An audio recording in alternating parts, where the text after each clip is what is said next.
Mungu twaomba uilinde.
My friend and I are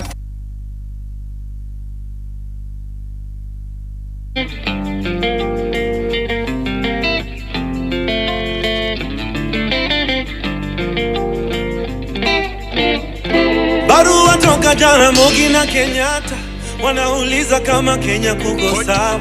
Nikawajibu Kenya tuko na disaster, watoto wetu wanazidi kuzikana, na Tomboya ameshika tama, alituacha kama angali kijana. Je, angekuwa mambo yangekuwa sawa? Ndivyo walivyopanga Maulana. Deni mulizoacha bado tunalipa, na tumekopa zingine China, tukajenga reli pia barabara, zilizobaki watu wakasanya. So tujiangalie, tuko pabaya leo kuliko jana. Sikio la kufa halisikii dawa, tuko kwa Twitter tunajibizana. Tujiangalie bade, tuko pabaya leo kuliko jana. Tusipoziba ufa tutajenga kuta, tusake zetu tungali vijana. Waumini kwa matrina, pasi kwa bima, kushoto fungu la 10, sadaka kulia. Ndio maana mbele ya kanisa mheshimiwa anakula sakramenti kabla ya raia. Siku za mwisho zimeshawadia, na Revelation inatuambia hii generation inachoma picha, ni generation yetu. So tujiangalie, tuko pabaya leo kuliko jana. Sikio la kufa halisikii dawa, tuko kwa Twitter tunajibizana. Tujiangalie kuliko jana, tusipoziba ufa tutajenga kuta, tusake zetu tungali vijana.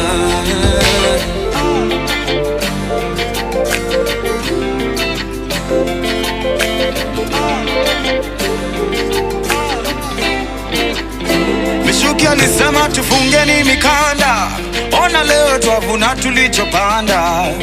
Kura zetu zilitugawanya, makabila na pesa pia tulimanga. So when you make your bed,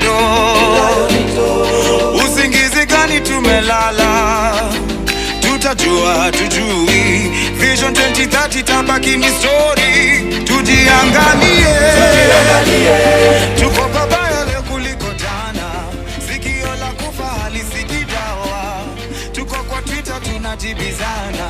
Tujiangalie, Tuko babaya leo kuliko jana, tusipoziba ufa tutajenga kuta, tusake zetu tungali vijana. Dosi aliniambianga freedom never comes for free. We vote tribe ama real cash, ask Boni. Tuna Roma lia mwezi ita JSU plus dogi. Wal mzima Twitter keotino fast body. Ban pictures in Africa, black coffee and none. I'm richer than my neighbor but we're both in a slum. If the rich always win, why should the popular run? Unless democracy ni what use them are only for fun.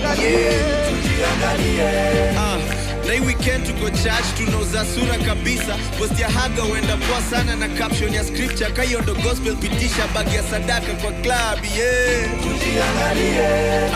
Traffic madrag mbaindai, traffic mandai zina drag. Kwa maya mwizi amemeki stories za shamba amegrab. Kono inahonga imevaa bracelet ya colors za flag, yeah.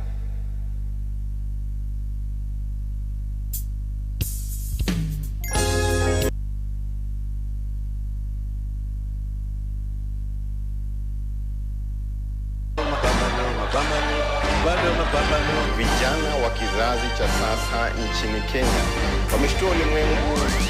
Mapambano, mapambano, bado mapambano, mapambano, mapambano, bado mapambano, mapambano, mapambano, bado mapambano, mapambano, mapambano, bado mapambano, mapambano, mapambano, bado mapambano, mapambano, mapambano, bado mapambano, mapambano, mapambano, bado mapambano, mapambano, mapambano, bado mapambano. Kingora, kingora, kingora, kingora.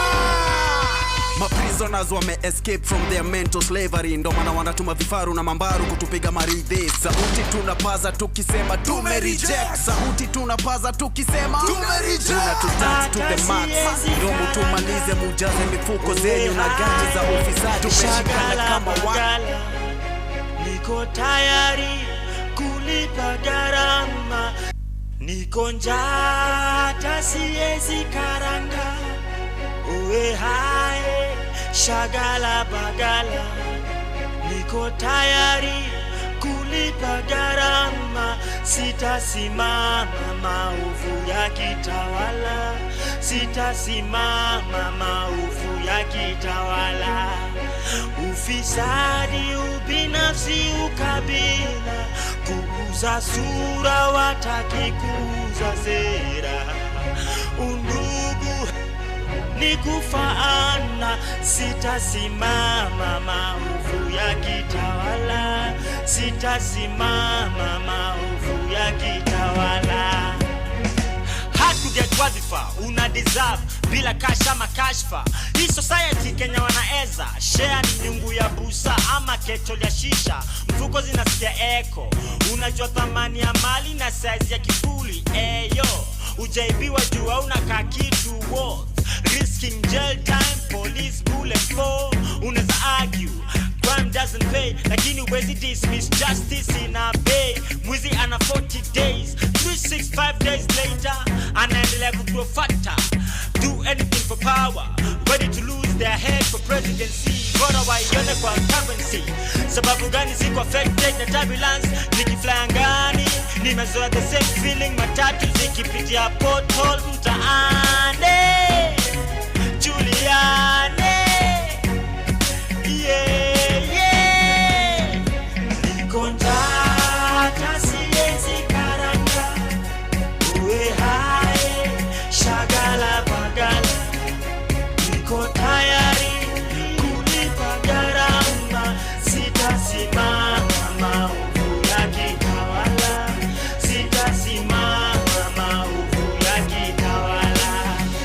Ufisadi, ubinafsi, ukabila. Kuuza sura wataki kuuza sera. Undugu ni kufaana. Sitasimama maovu ya kitawala. Sitasimama maovu ya kitawala. Joe raise funds, itabidi raise hands. Growing concern, breakfast a croissant. Hataki upunguze bei ya bidhaa. Tunataka opportunities ndio tu afford hizo bidhaa. Walisema kutembea kwingi ndio kuona mengi. Nimeshinda nikitembea maofisi na sijaiona kazi. Sezi cheza golf kwenye Tiger Wood. Mambo si barabara, chingu. Naomba Johnny Masters, chakule fike tumboni ikitoka kwa sahani. Policeman anapiga rungu, mwalimu, daktari anamurushia tear gas. Na mtoto wake anarudishwa nyumbani, hana school fees, analipo peanuts. Hata siwezi karanga, uwe hai, shagala bagala. Niko tayari kulipa gharama, sitasimama maovu ya kitawala, sitasimama maovu ya kitawala. Ufisadi, ubinafsi, ukabila, kuuza sura, wataki kuuza sera. Undugu ni kufaana, sitasimama maovu ya kitawala, sitasimama maovu ya kitawala. Si was a state house, na la twins a ghetto. Ziupatana Nairobi River, no more nita live by hand to mouth. Ushasikia maskini na ugua gout. Nikiwa na nguvu ya kung'oa reli, definitely kuinua kura si nzito. Ukiingiza kwa ballot box, chagua kiongozi wa kweli. Moha, Jona la Namu, jicho pevu, wakianika mkono refu, ina big pocket wanyonge. Navaa maska za goalkeeper wa hockey, wezi ni kerubo. Kenya ni kama boxing, hakuna sabu, work with what we have. Niko njaa, hata siwezi karanga, uwe hai, shagala bagala. Niko tayari kulipa gharama, sitasimama maovu ya kitawala, sitasimama maovu ya kitawala. Ufisadi, ubinafsi, ukabila, kuuza sura, wataki kuuza sera. Undugu ni kufaana, sitasimama maovu ya kitawala, sitasimama maovu ya kitawala.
Attention, ladies and gentlemen, for all purposes of the day, if I'll never keep a promise, the only promise I've kept is to start at say 9:30.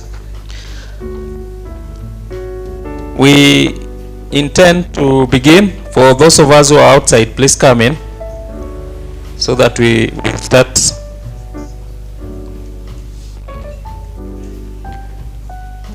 We'll start our sessions with the national anthem and the anthem for East Africa. We shall be led by Timothy Kimayo. Then we'll do opening remarks and a keynote speech will follow.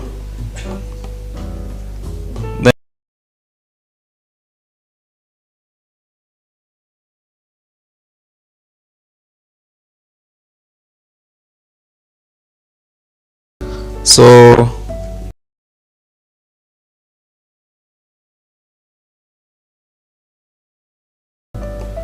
if you listened to me earlier, you should have taken tea, and so I believe we have some energy. I want to request Timothy, but just to inform you that my brother Okado, Frederick, and Kimari Brian will be guiding this process. My name is Zedekia Dika. I work in Mombasa. I lead the network for the Coast Civil Society Network for Human Rights, and I'm an advocate. So today I didn't go to court to come to speak here. So I want us to be very keen, because people have taken their time to be here to do this. You're welcome. Feel free to speak to your colleagues next to you, but consultation should be in low tone. Timothy Kimayo, are you ready?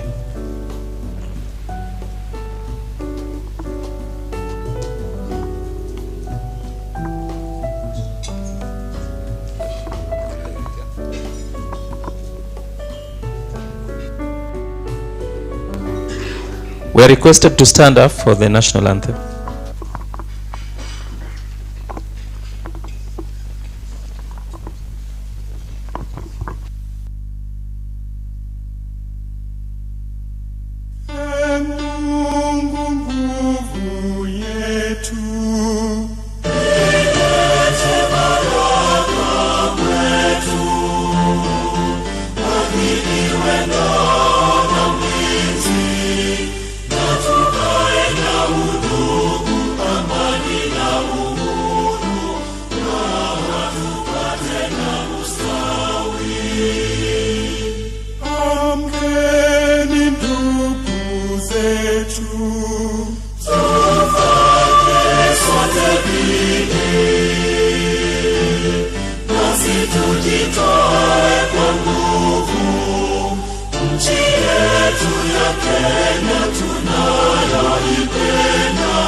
E Mungu twaomba uilinde Jumuiya Afrika Mashariki, tuwezeshe kuishi kwa amani, tutimize na malengo yetu.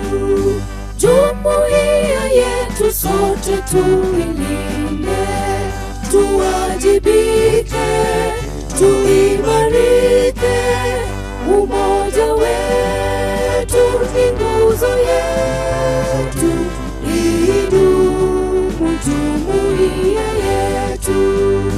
Uzalendo pia mshikamano viwe msingi wa umoja wetu, na tulinde uhuru na amani, mila zetu na desturi zetu. Jumuiya yetu sote tuilinde, tuwajibike, tuimarike. Umoja wetu ni nguzo yetu, idumu jumuiya yetu. Viwandani na hata mashambani, tufanye kazi sote kwa makini, tujitoe kwa hali na mali, tuijenge jumuiya bora. Jumuiya yetu sote tuilinde, tuwajibike, tuimarike. Umoja wetu ni nguzo yetu.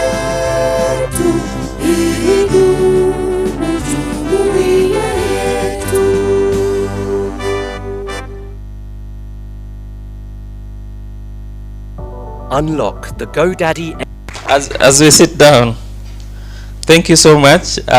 Welcome to the launch of the Talk to Your Regulator initiative that is being conducted today here at Sarova. Welcome all of you. Whoever has not taken tea, you can take a cup of tea and sit down with it. We have organizations all over the country, and those that work all over the country. They could be from Nairobi, but they work all over Kenya. We have organizations from the coast, and we also have organizations, or an organization from Uganda. So Jumuiya is well represented. We will have a keynote speech, but later that will be done by Dr. Lagzama Kipto, the Director General, Public Benefits Regulatory Authority. He will join us after some time at this particular moment, so that we walk together and we know why we are here. I want to call upon the Executive Director for Muhuri, Mr. Walid Kasim, to welcome us to this event. Karibu Walid.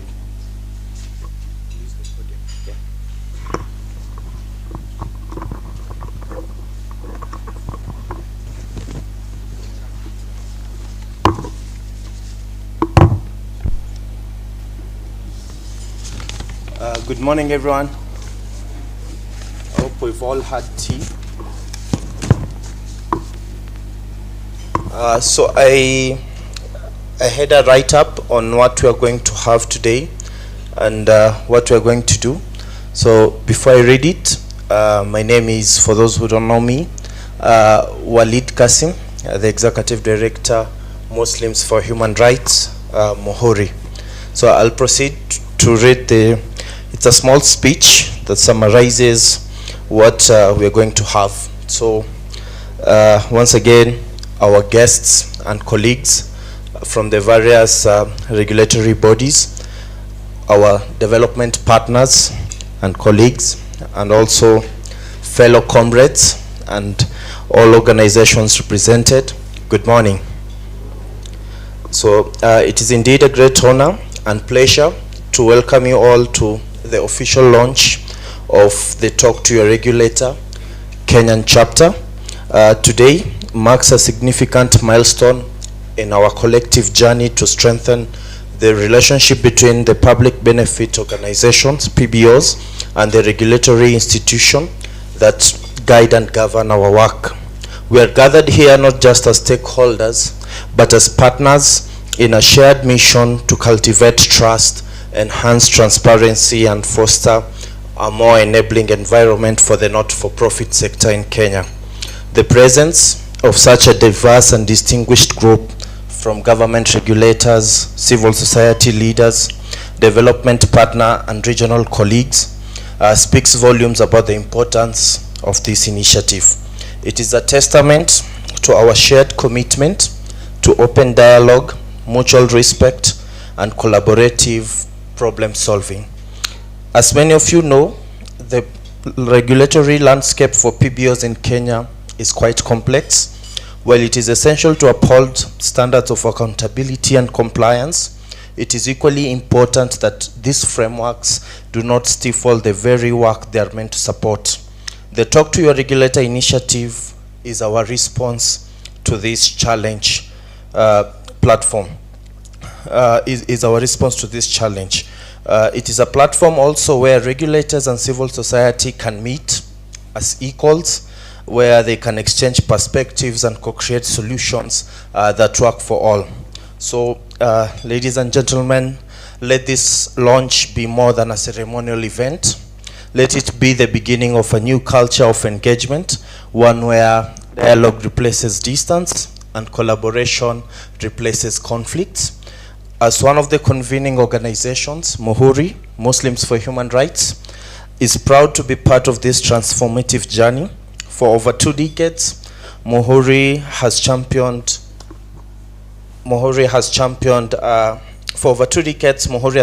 human rights, social justice, and civic engagement across Kenya. Our commitment to protecting the civic our commitment to protecting the civic space and amplifying the voices for marginalized communities aligns deeply with the goals of this initiative. We believe that accountability and transparency must go hand in hand with inclusion and dialogue. And on behalf of the organizing partners, Muhuri, Civic Advisory Hub, Civic Freedoms Forum, CFF, our Vice Chairman is there and he'll elaborate more on what we do, as well as the National Working Group on FATF. We warmly welcome you to this important occasion. We look forward to a discussion of rich discussions, shared learning and renewed partnership. Once again, thank you for being here and thank you for being part of this journey. Karibuni sana. Asante.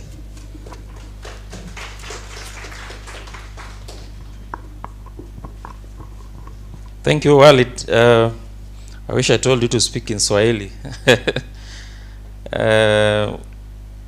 You have urged us to exchange perspectives where we are, to infuse in our work a culture of engagement, but with it, even as we cry for compliance, we also ensure that accountability is enhanced. Thank you. I want to call upon my brother Yona Wanjala, the Executive Director for Civic Advisory Hub, to also make a statement. Karibu ndugu.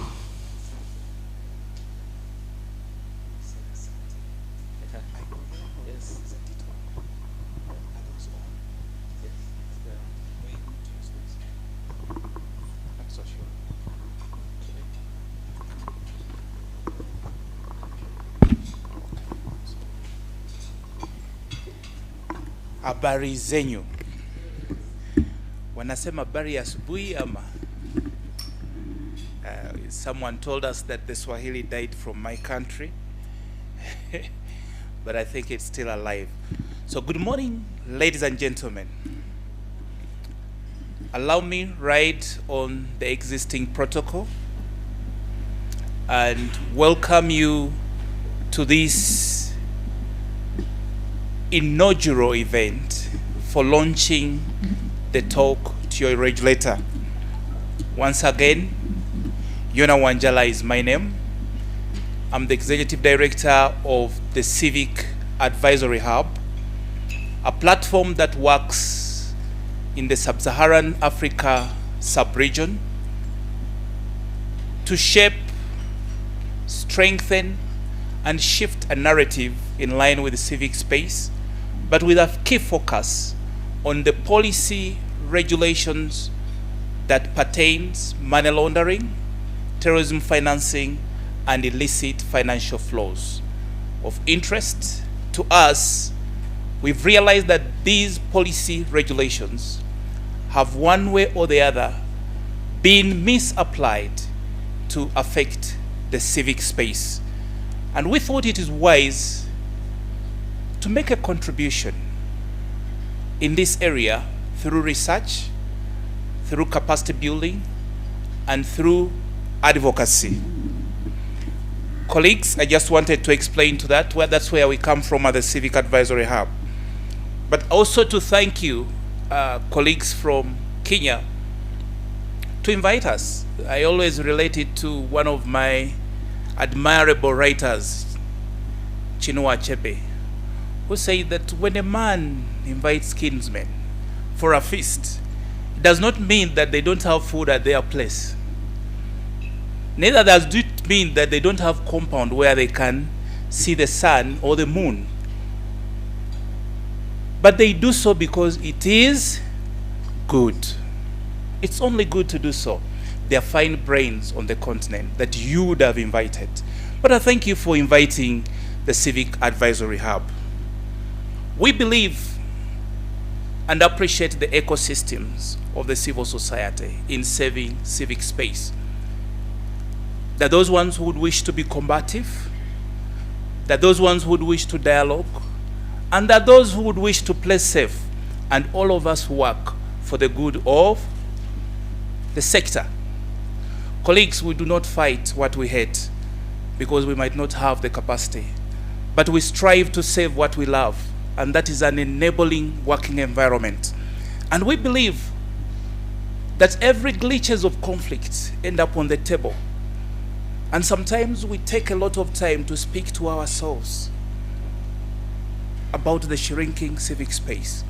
But we thought it would be wise as the civic advisory to yet talk to the regulator. Now in this talk, we as members of the civic sector, we need to think like regulators. If you were a regulator, what would you expect your regulatees to do? But also, the regulators need to think like civil society.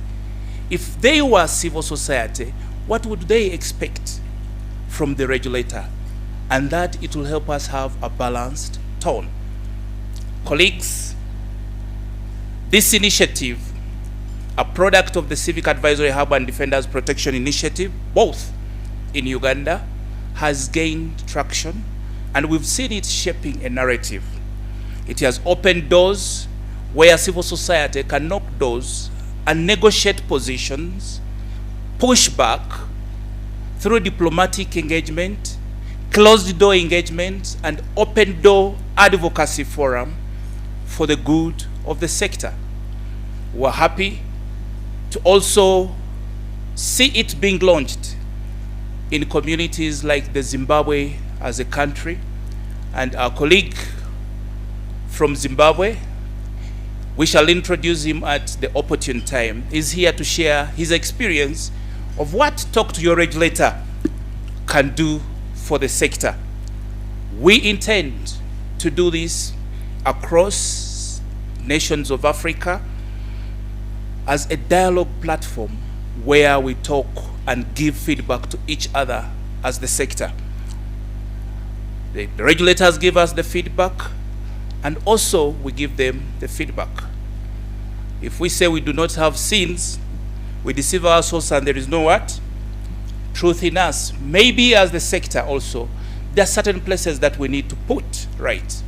But also, the regulator, there are certain places they need to put right.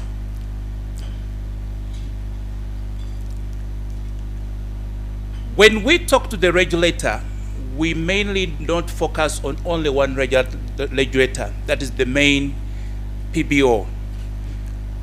I think at an advanced level, we shall need to bring other regulators that either indirectly or directly shape our space, like the revenue authorities, who in one or the other slap on us tax fines which we do not know.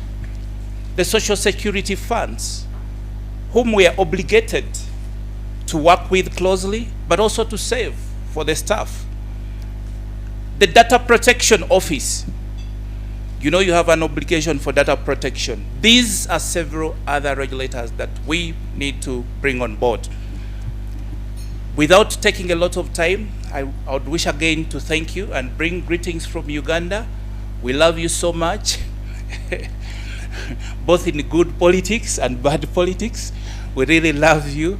But also, being people of the same region, East Africa, we are brothers and sisters. Asante sana. Thank you once again, all the coordinating entities.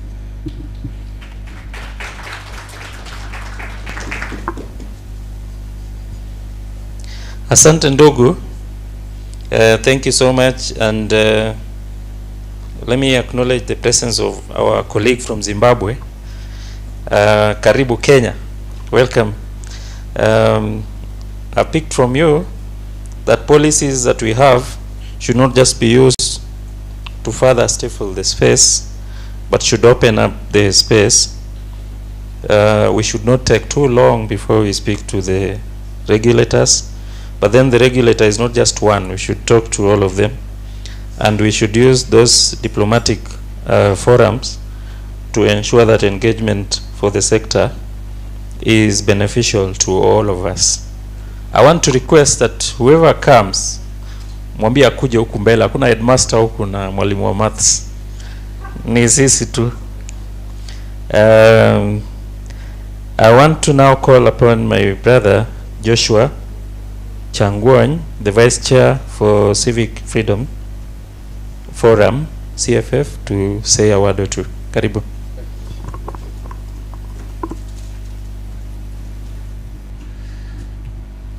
Thank you very much, Bwana Moderator.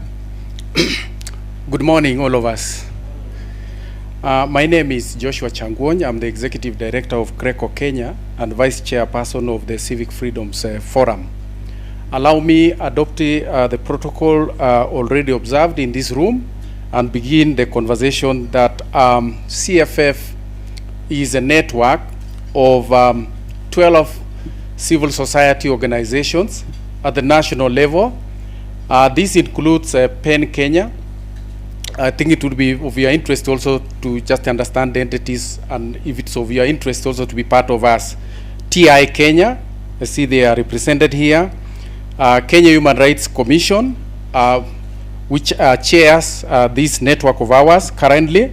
We have Inform Action, we have Muri, Haki Yetu, Inuka Kenya, Greco Kenya, Inclusive Initiative Empowerment, and then Defenders Coalition, Article 19, IMLU, and other associates that work very closely with us on civic space. Our business is to protect civic freedoms, as well as also protection of human rights, civil liberties, as well as also democracy in general. And this is in Kenya and beyond. My remarks will dwell on, you know, when I hear the word regulator, I mean, it doesn't sound very attractive. You hear regulator, you think, even this name called the authority. I've challenged the Director General of the authority there, that this name is not very attractive as such. But I think the history of that name, when about more than a decade, when it was being put together, the sector members didn't want to be under a board like the defunct NGO Coordination Board. We wanted an institution that is on the the stature of the Kenya Revenue Authority, the NTSA, the National Construction Authority, so that it attracts attention as well as also funding from the exchequer.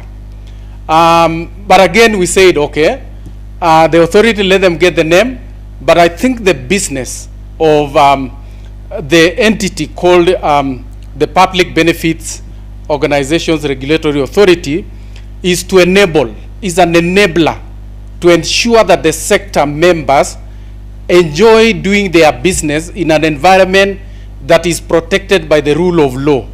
And I say this because currently there is an ongoing national conversation on the commencement and implementation of the BPO Act of 2013. And currently there is the formulation and the harmonization of the regulations, which I think is also a center of our interest as sector players. I know regulators is in plural form. There are others. I know some of us are registered under the register of companies as societies, some with the authority. And I think this conversation is timely because we must have an harmonized conversation as well as also dialogue, so that people who are a company limited by guarantee are not in a comfort zone in a particular corner, and those ones who are under the authority are also in another corner, while we all do charitable work. And I think this conversation is going to enable us be in a podcast, the regulator. We have a component which is called self-regulation. It's a very important provision. And this is the Public Benefits Organization Act of 2013. Last week, we were with the authority in a breakfast meeting where we had a very senior member of the sector who works in an INGO, and he said that he's worked in this sector for almost 30 years, in Asia, in South America, and other parts of developed, parts of this of the world. And there are laws that govern civil society work, but he's never come across this self-regulation. He's seeing it for the first time here in Kenya. And he was trying to inquire, where did we get the self-regulation? And I think the conversation then was, the sector needs to be an example. As we check on government, our practices amongst ourselves should be regulating in itself, as opposed to getting an external person to come and check on us. And I think that is something that our neighbors are even yearning to learn from us. So even as we pilot in our country, because I am told that a lot of borrowing was done in the UK and South Africa, which even do not have a very strong regulation, self-regulation mechanism, I think it is yet to be witnessed in our country, and I think that is an area that probably we need to demonstrate that it is possible. Then lastly is this sector is a leader in terms of practice and ownership of certain values. And that is why we are talking about the sector code of conduct. And here I want to share with amongst us with a story.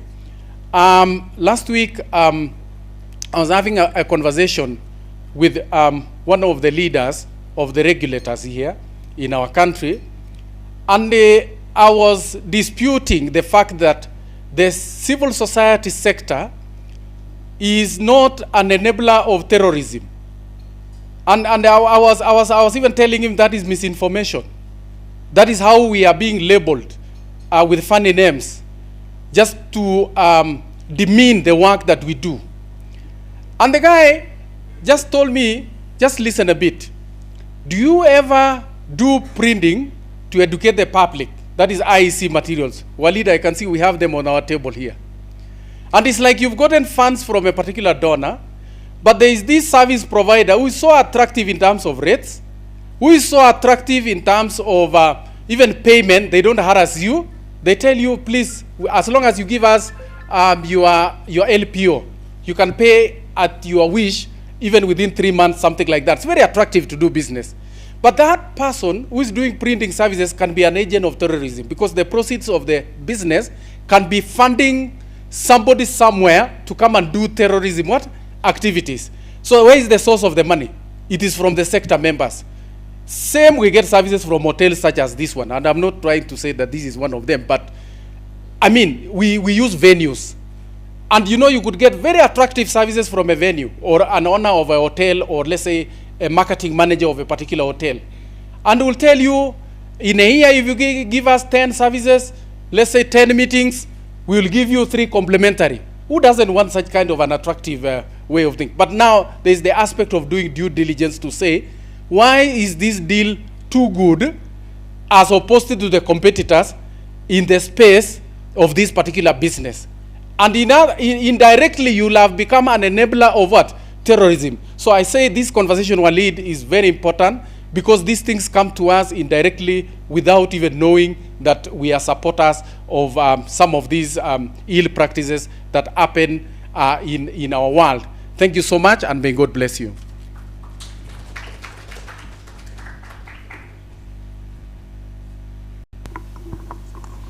Thank you so much.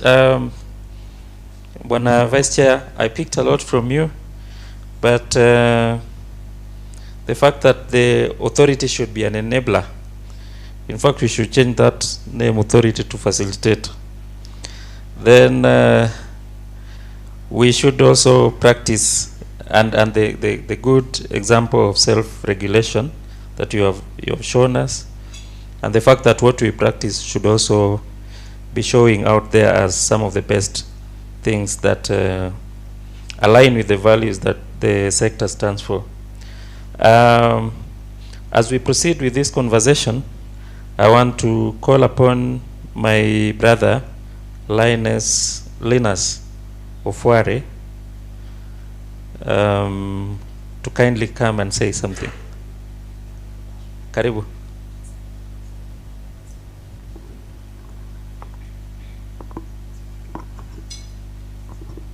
Welcome to the dais. Okay, good morning. My name is Linus Ofware from the Office of the National Security Advisor. I'm a career police officer in the Office of National Security Advisor. Basically, what we do there is we have two major roles. One is the National Security Advisor herself is a secretary to the National Security Council. And two, we also give various advisory roles to the executive. And myself, in that particular office, my area is on the security sector reforms, where we try to work with various agencies, the National Police Service, the NYS, the NGAO, and Prisons Department to see how effective they can be able to adapt to various reforms parameters. And my attending this particular function basically was to come and see how we can be able to provide space for organizations to thrive and grow, even as they comply to various government regulatory requirements. And this one, basically the questions that we are asking is how do we make the structures to be more predictable and the environment to enable, as the previous speaker has just said, organizations to thrive, to grow. How do we make our expectations very clear so that these regulations, they should have what we can refer to as consistent routines and schedules, whereby if you are required to provide maybe reports, then they should be in a way that it's known what time these reports are expected and what are the indicators that you are supposed to provide. And also, we should also be able to build clear communication structures, basically on practice, what you do, why you do, your objective as an organization, and also open feedback structure, whereby you can be able to talk to your regulators, you can be able to talk to the government, you can be able to talk to different government agencies on what you expect of them and why things are happening the way they're happening. That feedback mechanism should also be there. And secondly, we should be able to build positive relationships, whereby we should cultivate supportive environment. We should be able to have a collaborative and symbiotic relationship, whereby you as organizations and we from the government side, we feel it's a system that needs each other to exist, needs each other to survive, not whereby one agency is there to suppress, but to promote the growth. And then thirdly, this particular initiative should come up with ways of addressing various challenges that we do face in the sector, that we do have also in the government. And we should be able to identify early enough what are the triggers of some of these challenges, what makes it hard sometimes for us to communicate between one another. And lastly, we should have very, very strong coping strategies so that when a challenge comes up, we don't see an organization sinking with it. Rather, we should address that challenge in a way that we make the environment more supportive and more accommodative to the needs and the development of our country at large. So basically, for me as a person, I find this particular forum a very, very good environment for us to fish what we may need to put down in our various advisories that will eventually reach the executive office and may, in the process, also inform various policies that are developed from that particular office. Thank you.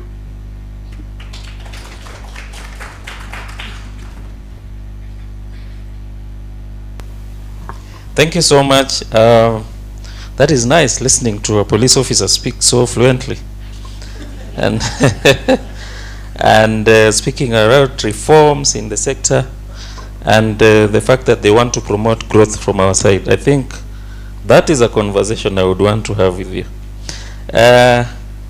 To proceed with this conversation, I want to invite a special person, Ms. Gatiria Boroki, from the East Africa Police Chiefs Cooperation Organization. Karibu.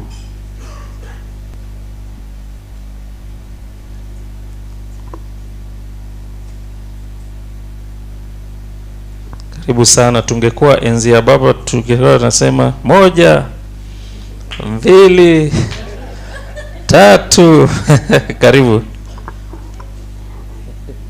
Baba Moi, sio baba.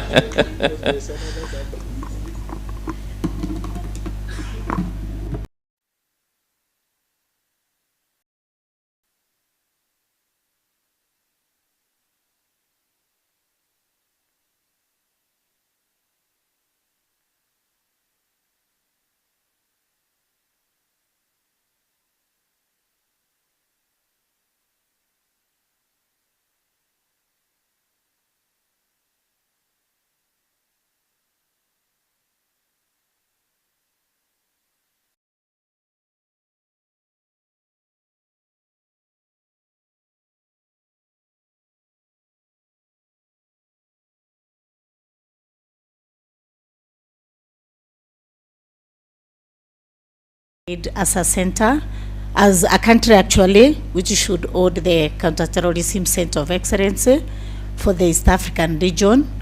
We deal with the 14 countries within the East Africa, but the center is based here in Kenya because of the best practices and at the far Kenya has gone in fighting terrorism within the region.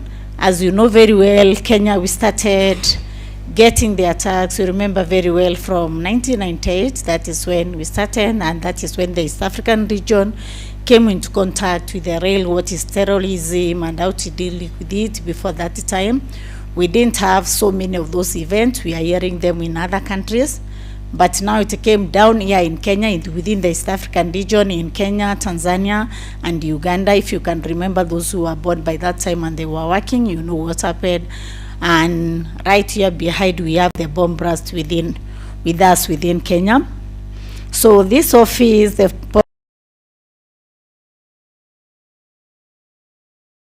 they came together, the East African police chiefs, they came together. We have another center for Marine, which is in Tanzania. In Uganda, we have the community policing. In Sudan, that is in Khartoum. In Rwanda, we have the cyber crime center. So that's how they are distributed within the region. Here in the center, our main mandate is we deal with the threats and analysis of the terrorism within the region. How are they moving within the region, maybe from Kenya to Uganda and to Tanzania, but we don't basically base within the East African region. Remember, we have the ISIS which are coming from the Red Sea. We have something which is happening now down in Congo. You don't know what is happening there. We have things which are happening like the Boko Haram. We have also to check on what's the effect which it has for the East African region. And as you know very well, technology has advanced. It's not that where you are saying that people use the bomb, the suicide, and what have you. There is advancement in technology on the use of terrorism. When you look at it, we have biological, we have chemical, we have radioactive. You don't know even what you are hitting, whether it's bomb or something like that, and you can put it to terrorism in the perspective. So we do a lot of research and to follow the trends, the trend which is taking within the region and also outside the region, because you cannot just say I'm going to look on what is happening at home. Also, our office, we deal with planning and coordination of all operations within the East African region. We do some practices on how prepared are we in case of any attack, how prepared are we?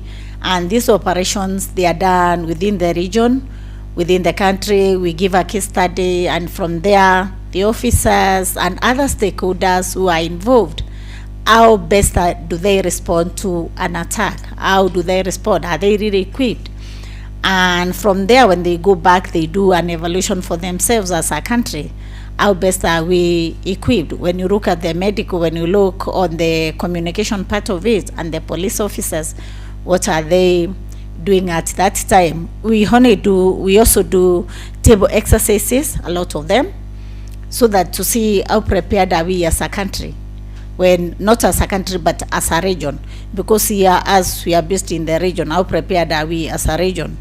We also, one of the next mandate is the best practices. When you talk about the best practices on the region, you have to compare what is Uganda doing, what is Tanzania doing, what is DRC is doing, because also they belong to the East African region. What can we learn from them?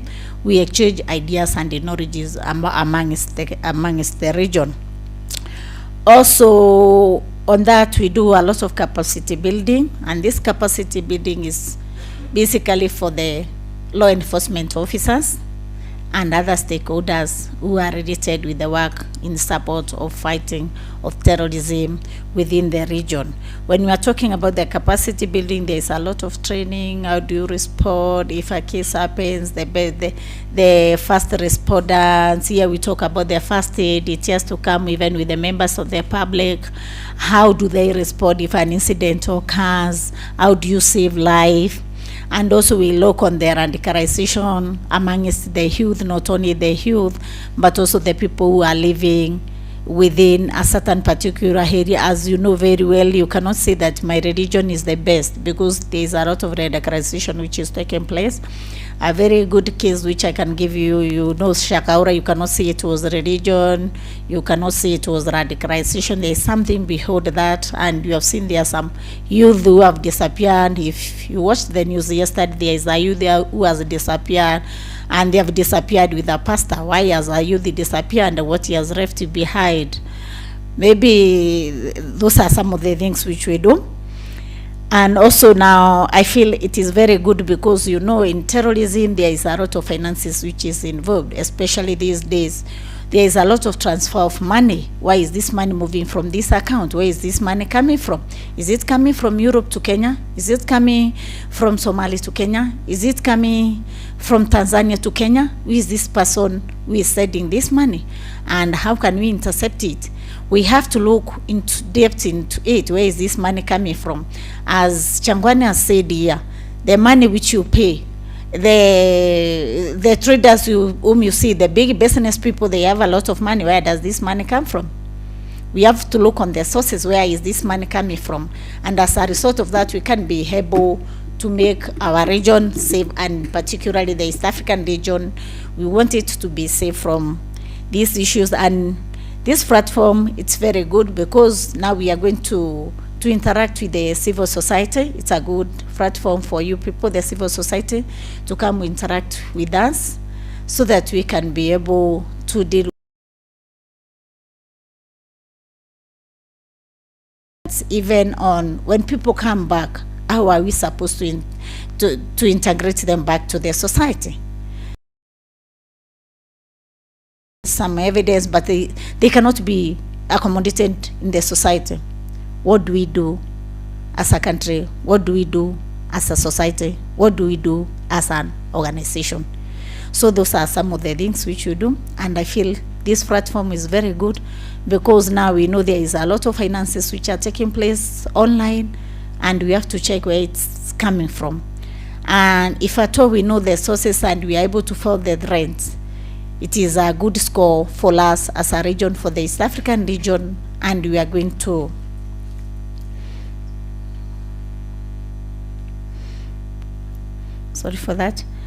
and we are going to make our region safe. Also, we have a data. This data, we get information within the East African region. We filter this information, and we see which information is good for us, which information is not good for us. And if this information is going to lead to something, as I've told you, is the East African Police Chief. We communicate with the other country, and then we are able to come up maybe with an arrest or something like that. I think my brother from Uganda, there is a case which was referred to our office sometimes back, and we were able to follow up that case. Maybe this platform, the organizers, you could have involved also the people who deal with immigration, the immigration department, because I know very well now they have started a program for the personal information, so that as you board the flight, all your information is there. If maybe you have been red carded, there is a red flag, you are able to know, and from that one we are going to make our region safe. So with those many remarks, I welcome you to our office. We are based at Kiambu Road, DCI headquarters. Just come there and visit us so that we can have more information, more sharing with you. And I'm proud to be part of this. Thank you. Thank you. Thank you. The idea of visiting Kiambu Road. Yeah, karibu. It's very attractive.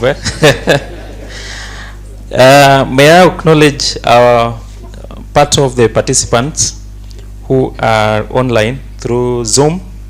Karibu sana, we acknowledge your presence. We shall engage as time goes. From my sister, I picked a lot of things, but largely the idea that we need to expand who is a regulator, that includes the people from immigration, and the place of technology in this work. You've explained it so well, and your enhanced research. I was listening and I thought it could be a good idea to visit you at Kiambu Road to see the data, if we can see. At this particular moment, may I call my sister Millicent Awiti from NSSF to say a word. Karibu Millicent.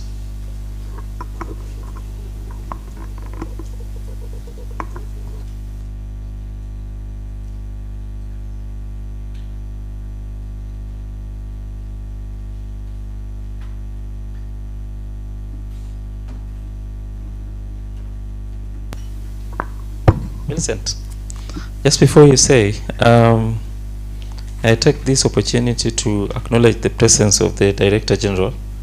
Karibu Director, hatujaenda mbali sana, utatupata tu.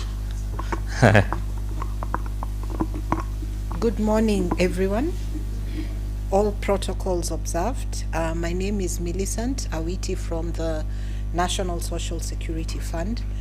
We are not a regulator as such. However, we appreciate this opportunity to be able to share a little bit about what we do at NSSF.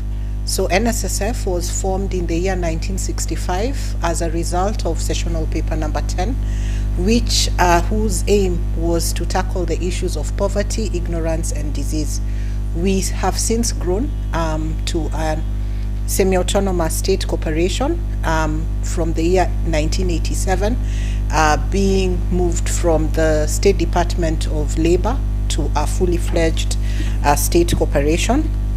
And the next milestone was 2013, when the NSSF Act, which we are currently implementing, came into force. So why did we honor this invite today? First of all is that this sector forms a very large part of employment in Kenya, according to the economic survey. However, despite this, not very many of the people in this sector are compliant, and so we felt the need to be able to come and serve is the obligation to register with the fund as an employer, the actions, and remit this to the fund. The third is submission of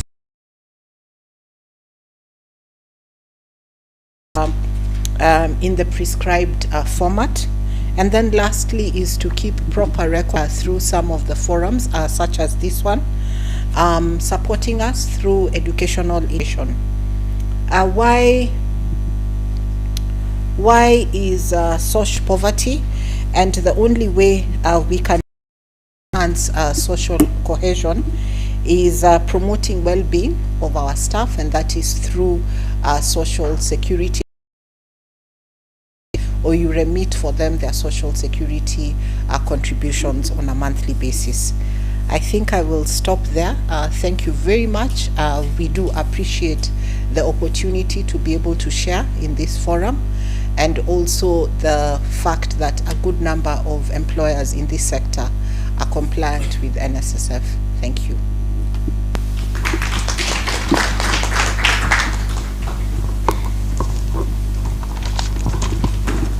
Thank you so much. I know she said she's not much of a regulator, but she's that person that all of us feels we all need to go to, so that we age with confidence. I want to call our next speaker from Interpol, Mr. Mark Owiti. Karibu.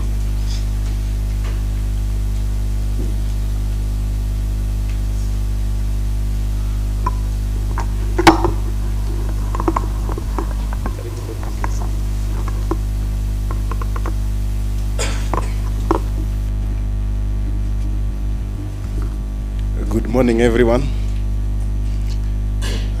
Let me also ride on the earlier said protocol.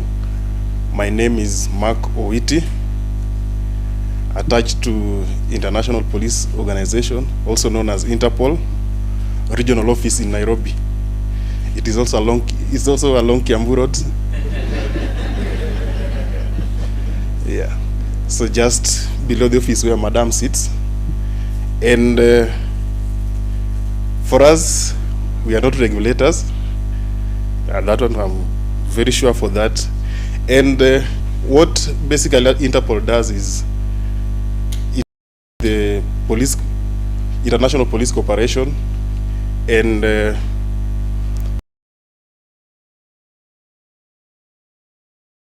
is grey listed according to the Financial Action Task Force in regard to handling anti-money laundering and counter financing in terrorism.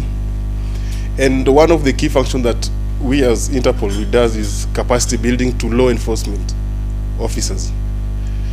For us in the regional bureau for Nairobi, we coordinate actions within the 14 countries of East Africa, or Eastern Africa for that matter. So sometimes we deal with the trainings when it comes to issues to do with the financial issues, counterterrorism.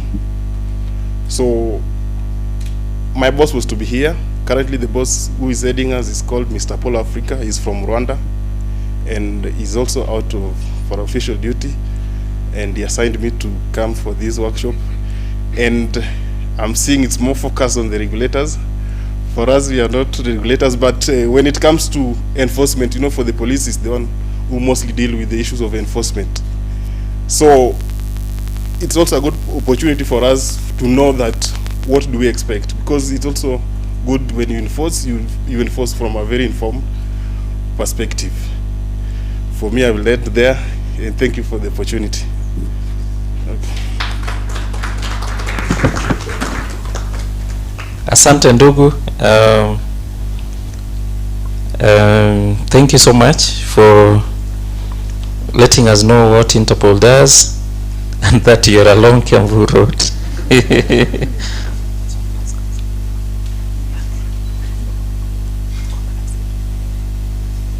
So we are grateful for the insights that you've given us.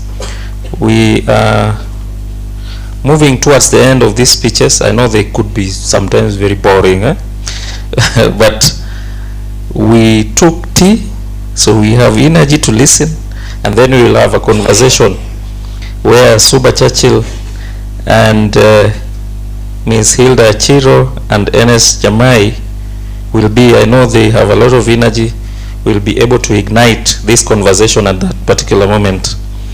At this moment, allow me the opportunity to welcome the Director General, Dr. Laxmana Kipto, to to speak to us about this. As he comes, I just wanted to say it. I don't think it's largely about regulator, the regulator. It's more about duty bearers, so that we can have this conversation with all duty bearers at ease. Karibu, Daktari.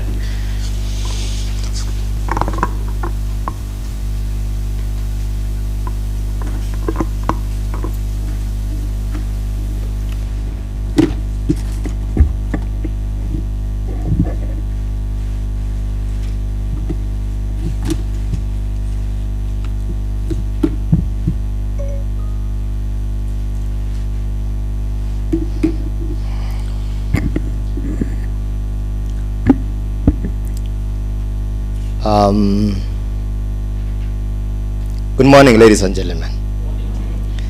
I would like to write on all the protocols that were established earlier before me. Sorry, I had to come late a little bit because there were some things that I had to do, but I'm glad I'm here. I just ended when Sibora was talking, and my friends from the Interpol and NSS7, they kept on saying that they are not the regulators. So I want to say that I am the regulator. Let me start by saying that because I was trying to acquit myself with the writings in the pamphlet here, and I come to realize that kumbe I'm the regulator myself. And my team were telling me in the morning we are talking to colleagues and friends from Muhur. My colleagues from FRC are here. Anyone from FRC in the house?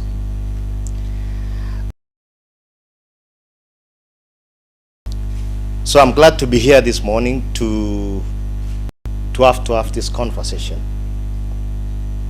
As the NPOs, the non-profit organizations, and government here revert here as the regulator to have a conversation, so that we are going to have a working relationship together while maintaining the civic space, and so that we have an engagement as a country. This is better? Okay.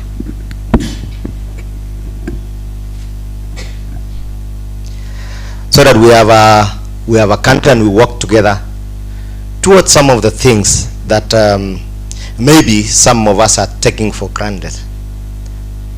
I heard someone saying that we are told we are grey listed. We are not told. Actually, we are in the grey list. That's the truth. We are in the grey list, and if we do not do the things that we are required to do, we will be in the blacklist. And if we go into the blacklist, all of us are going to sink.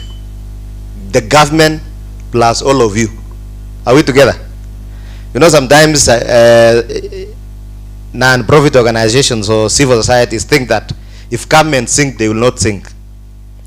We are in this boat, all of us, as a country.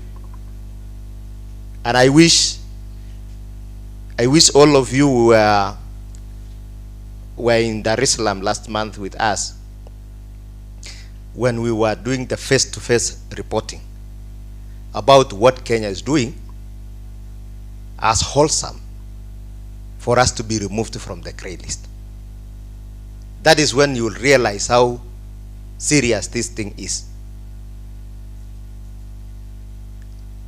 When the guys from Giambu Road were being asked how many cases have they investigated, when the ODPP,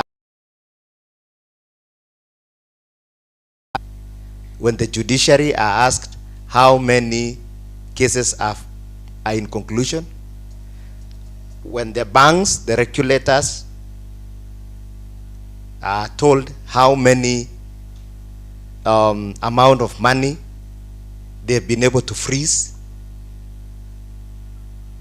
when the Assets Recovery Agency, ARA, are asked how many assets have they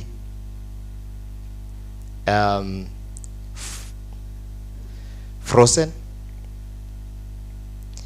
When I was asked how many NPOs in Kenya are at high risk of terrorism financing, you can guess the answer I gave. I said, nah, I do not know. When I was asked, have you come up with a framework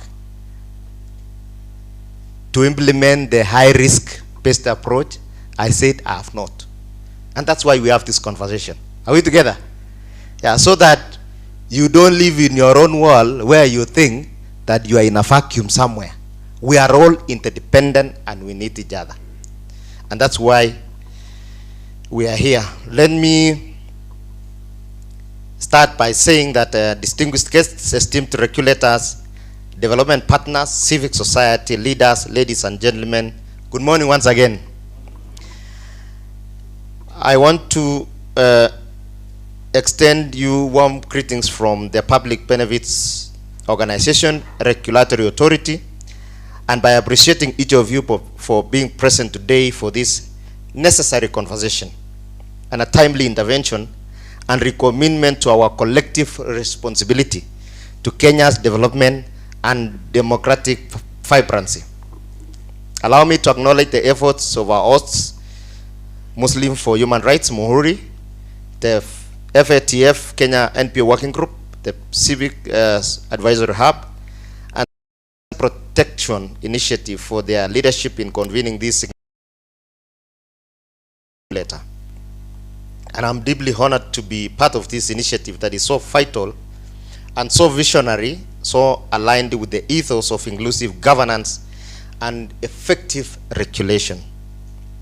I know there are some people who, when we talk about regulation, they are thinking about we are gagging each other.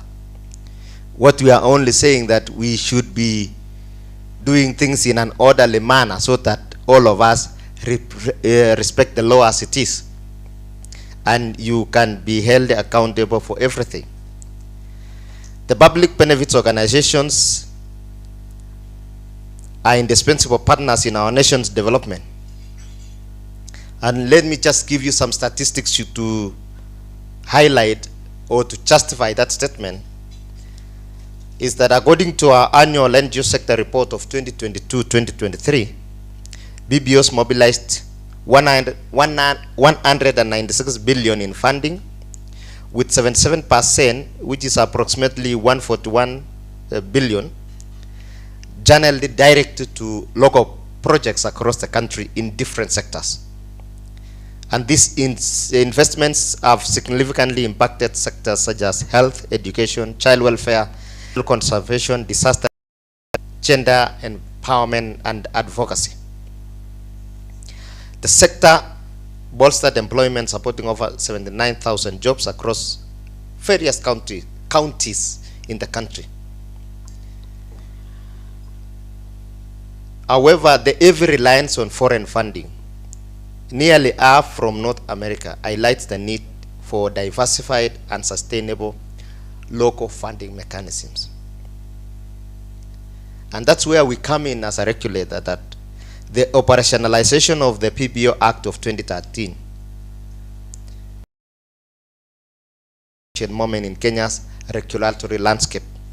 And this act, some who still refer to themselves as NGOs, replaced the NGO Coordination Act of 1990 and bringing forth a more transparent and efficient framework for the PBO registration and oversight. Because following the enactment, we have embarked now, and I've said last week, and if you bothered to follow us and been monitoring what we're doing, is that we've already started drafting the harmonization of the draft regulations, and the appointment process for the PBO Dispute Tribunal through the judiciary is ongoing. As a matter of fact, for some friends who are here, and I told them I had inquired from the judiciary where that process is, they've told me it's nearly complete and it's actually in Parliament. So anytime now, the tribunal will be out, which will be dealing with specifically with NPO sector. And because you are here on a lighter note, I know you love running to court. You will not be running to any other kind of court. There will be a tribunal for all of us.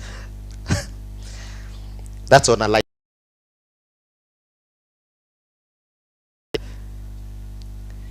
So the authority staff and the board have undergone extensive training to effectively manage the expanded mandate under Section 42 of the Act. So currently our focus includes finalizing the regulations so that we create a robust operational frameworks for registration and compliance, and ensuring a seamless transition for the BPOs to align with the new legal framework. Recognizing the need for adequate time to adjust, our Cabinet Secretary, Honorable Murkomen for Interior and National Administration, extended the transition period for compliance by a year. I know there was a lot of anxiety last week when we were having the conversation, and I had mentioned that the period we had been granted 12 more months so that we are able to complete the regulations, and all of us will be able to participate. And I'm sure that some of you saw that Kenya Gazette which came out on Friday, last Friday, and it provided that now we have an extension from 14th of May to next year, which is pretty good time for us to be able to finish the regulation. We'll do the public participation with no hurry. Just to mention that we have adjusted our dates. So we will be having the launch of the regulations on 5th of June. 5th of June. So you can block that day. It will be here in Nairobi. Then we will follow that. We'll have another 14 days. You will have the document. SDG group has have been gracious enough that they will open for us an open source portal where we will put that document so that all of us will be able to access it. Then we will begin the public participation across entire 47 counties, which we've clustered into 14 clusters, and we'll be bringing forth a legal framework that enhances the autonomy, accountability, and Kenya. It brings with it critical benefits. Some of you know the tax exemptions for registration, compliance, and capacity building. Additionally, which will serve as a unifying body to promote sector-wide self-regulation and representation. How you will go about that self-regulation aspect, I do not know. Maybe Churchill sometime will really expound to us of self-regulation. And these provisions aim to create a more enabling environment for the civil society to thrive. I know the National Federation of the BPOs, the election of the office bearers as IEBC. So don't come to my office and tell me that we have elected ourselves. When you bring me your list, please, you will bring me the list from the IEBC. Maybe what I will do, and I was telling some people, maybe what I will only do, I will provide a register for BPOs and the officials, because there are even people who are masquerading to be the National Federation, and that they are even members of NPOs when they are not even registered BPOs. I'm the one who will be having the register for the BPOs, isn't it? As the regulator.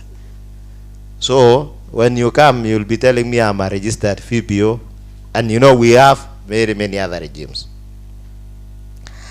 And so we acknowledge our mandate to uphold transparency and accountability. However, even with the strides we've made, and this is sad for me, the reality is the 9 NGOs filed their annual returns during the 2022-2023 financial year. This stark figure highlights a pressing compliance gap that cannot be ignored. And but a deeper disconnect between regulation and reality. terrorism financing. Civil societies are not the risk, but are at the risk of being used. Defines the relationship between regulators and the regulated, shifting it from one of accountability.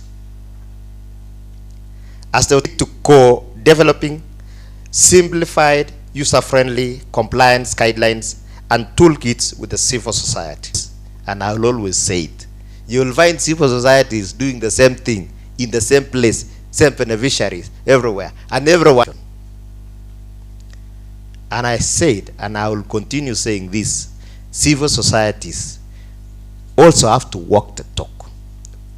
When you demand for accountability and transparency from government, so are you.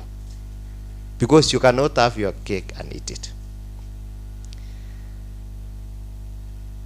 So we commit to bring present across the, we commit to being present across the country, physically and digitally, because the sector is national, and so must our presence be. We commit to translating the insights from Talk to Your Regulator today into real, actionable policy reform. Above all, we commit to protecting the civic space. In conclusion, I borrow from a Kenyan proverb that says, and I quote, "When the roots are deep, there is no reason to fear the wind." Of trust, transparency, and cooperation, and we choose engagement of our policy. Let us ensure this initiative is not a one-time event, but a lasting pillar of our national regulatory culture. And above all, let us make trust the new currency of governance. Thank you very much. I'm looking forward to hearing from you. Asanteni sana.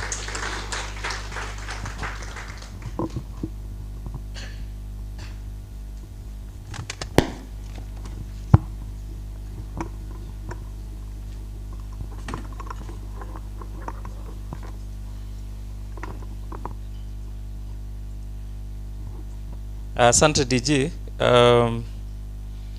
On this side of the world, if there are night runners, there are few. And so we will walk the talk. For those who came later after the initial introductions, we want to event. We've had the organizers of the event speak to us, and therefore, and we have also heard from the regulators or duty bearers. We now want to have a forum here. As they organize, the government has confirmed that is the government. The Director General has said we are on the grey list. We have to work hard to get out of that grey list. Kudos for the fact that there are progress in this tribunal, and the date for the launch of the regulator 25. Thank you so much for those ones. He has spoken a lot about the benefits that the PBO Act gives or provides to us in our sector, and he's also spoken to the for us to open our eyes on the fact around self-regulation. Asante sana, Director General. At this moment, I want to call upon my brother, Mr. Kimani Bran, to take up so that we have a conversation. Karibu.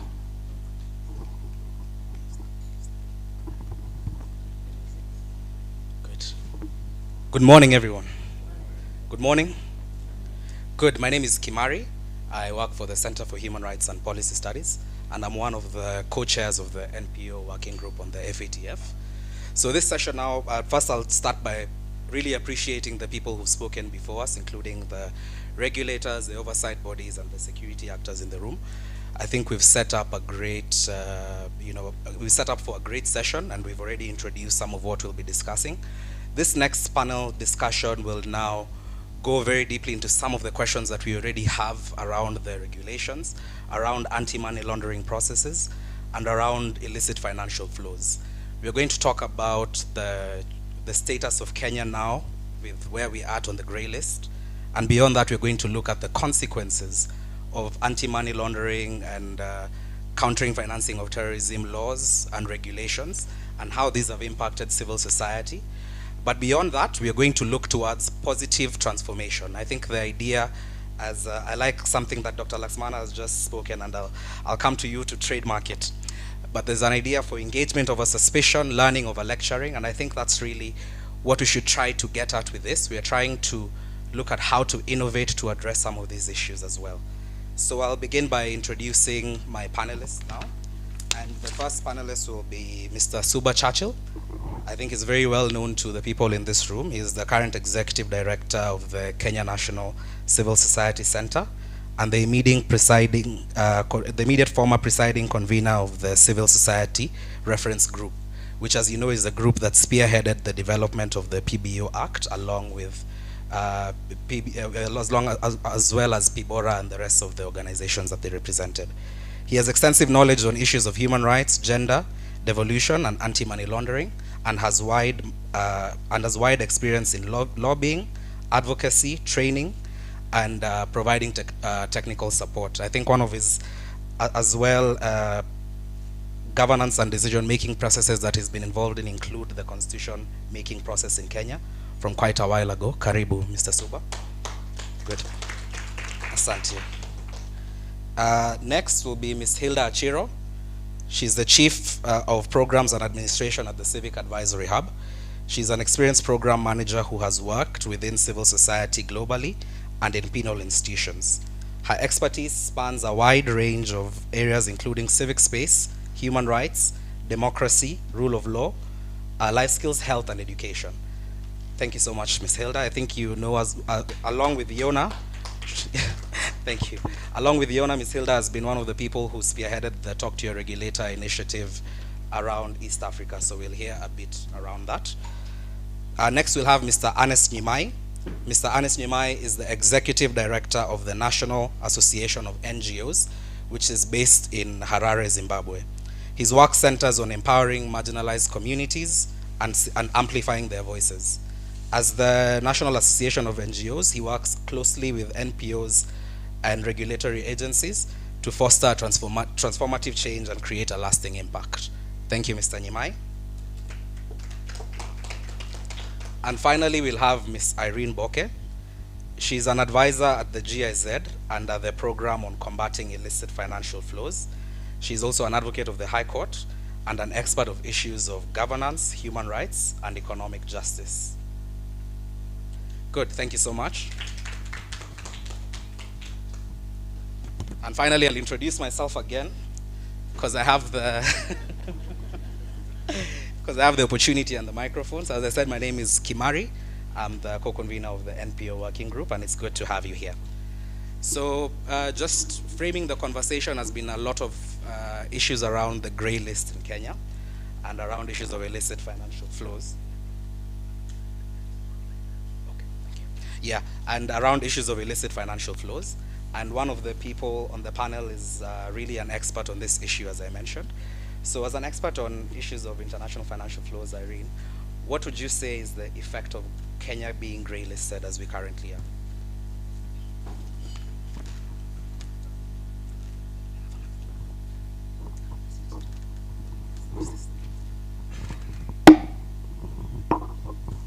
Okay, thank you, Brian. My name is Boke. I work at GIZ. We are running a program that looks at enhancing good governance in Kenya, and part of the work area we are looking at is combating illicit financial flows. I will just speak from where Dr. Kipto left in his keynote speech. Yeah, he said about the tough questions that he could not answer from the joint group in Dar es Salaam. And that is exactly it, yeah? So when you're grey listed as a country, then you fall on a lot of disadvantage. First, your reputational damage. Look at Kenya, yeah? We are a trade center, we are a financial center, we connect a lot of countries in Eastern and Southern Africa. And the fact that we are grey listed, I think already has a very, very bad name. We have a bad name across Africa, not only Africa, but also across the world. So like Dr. Kipto said, we need to really work to be able to address some of the challenges. It's not only the reputation, but I'll also draw you to the financial sector, particularly the private sector. Yeah, I always give an example of a $100 bill. So I want to send a $100 bill to my aunt in the UK. The money I give to the bank, the $100 bill that I will give to the bank here, is not the same one that she's going to receive in the UK. So there should be some trust between the financial institution in Kenya and in the UK to say that, okay, we will give this money in lieu that we will get the clean bill from Kenya. So the Standard Chartered in UK will give her the $100 bill, a $100 bill, with the expectation that the $100 bill I sent from Kenya is going to clear. If that does not work, what does it speak to the correspondent banking relationship between Standard Chartered Kenya or Standard Chartered anywhere else or any other banking sector? Yeah? So we fall a lot of that, and that will mean that the institution then will have to do several or deeper due diligence to be sure that this bill that I give is clean and is going to pass through the financial system. Yeah? So the fact that the financial sector connects the world as one entity or one institution or a village, then if you're grey listed, there are doubts. Yeah, it's no longer a full line, but a dotted line. Yeah, so those are some of the challenges that we face. But of course, issues of foreign direct investments. Right now, we are seeing a lot of investment running out of Kenya. There is no trust really, even from people who are trying to invest in countries. Yeah.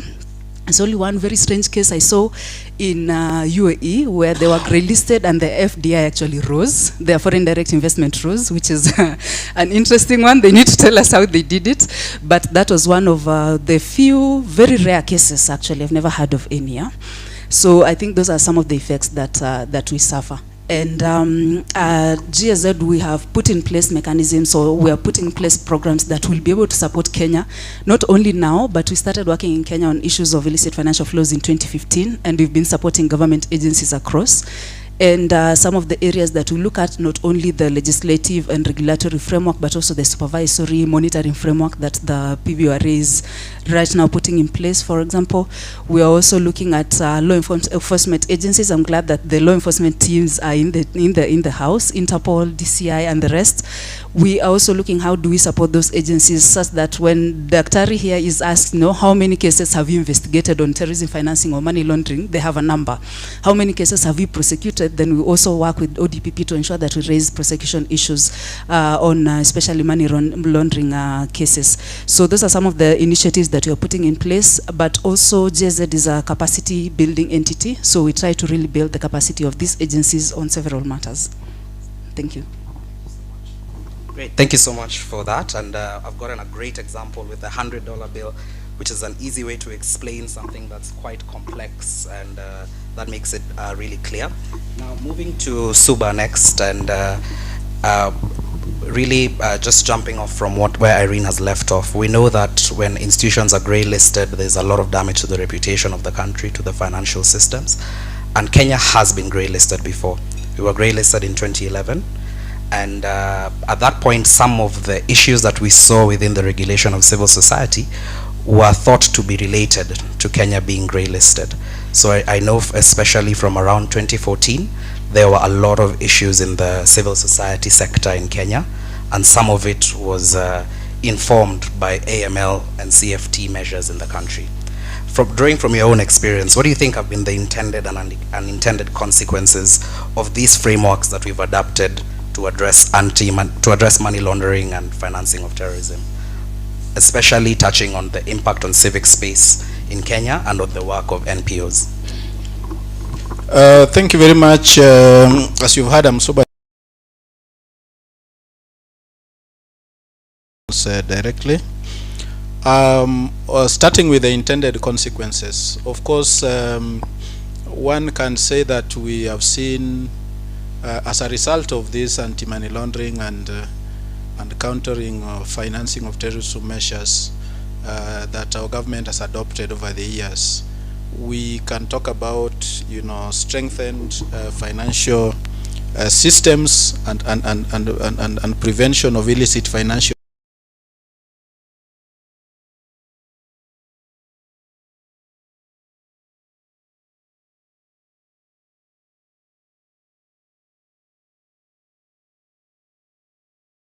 view, and of course the challenge of going into the blacklist. But we can also, talk about more robust financial systems. We have seen our banking sector, for example, insurance and many other financial institutions, grow. Kenya is one of the countries that not only hosts homegrown banks, but also international banks. And our banks have grown across the region. We know, for example, that Equity is in almost in each of the current East African Community partner states, save perhaps for Somalia and a few others that came on board more recently. But we can also talk about, other than reduced illicit financial flows, we can also, as a country, talk about enhanced security nationally.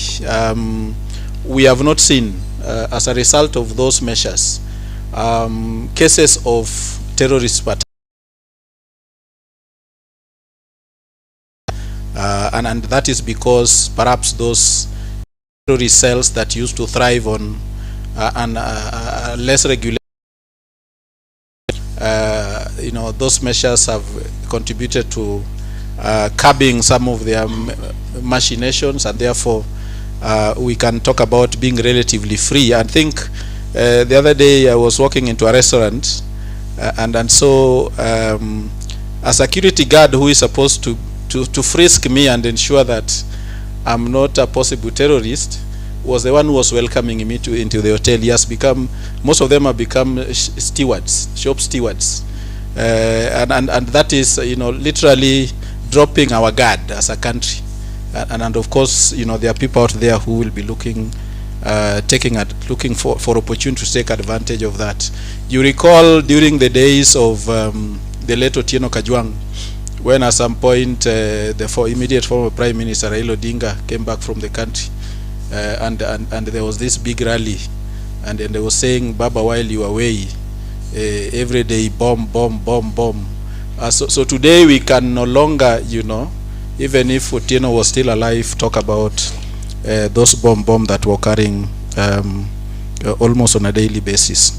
Now, more significantly, and of great interest to the sector, should be the unintended consequences, because all these intended consequences are generally positive and contribute towards creating an enabling environment for the sector. Now, one of the unintended consequences, which should be obvious to us, including Muhuri, is the restriction on NPO activities. We have seen, measures that contribute to what one may call overregulation. I know previous speakers, including the Director General, have been talking about regulation, but there's a feeling in the sector that we are being overregulated. And I'll give you a typical example. If you look at the Prevention of Terrorism Act, there's a mechanism created there that has to clear organizations that want to do sensitization on anti-terrorism, and that is overregulation, because then you have to seek clearance from such organizations.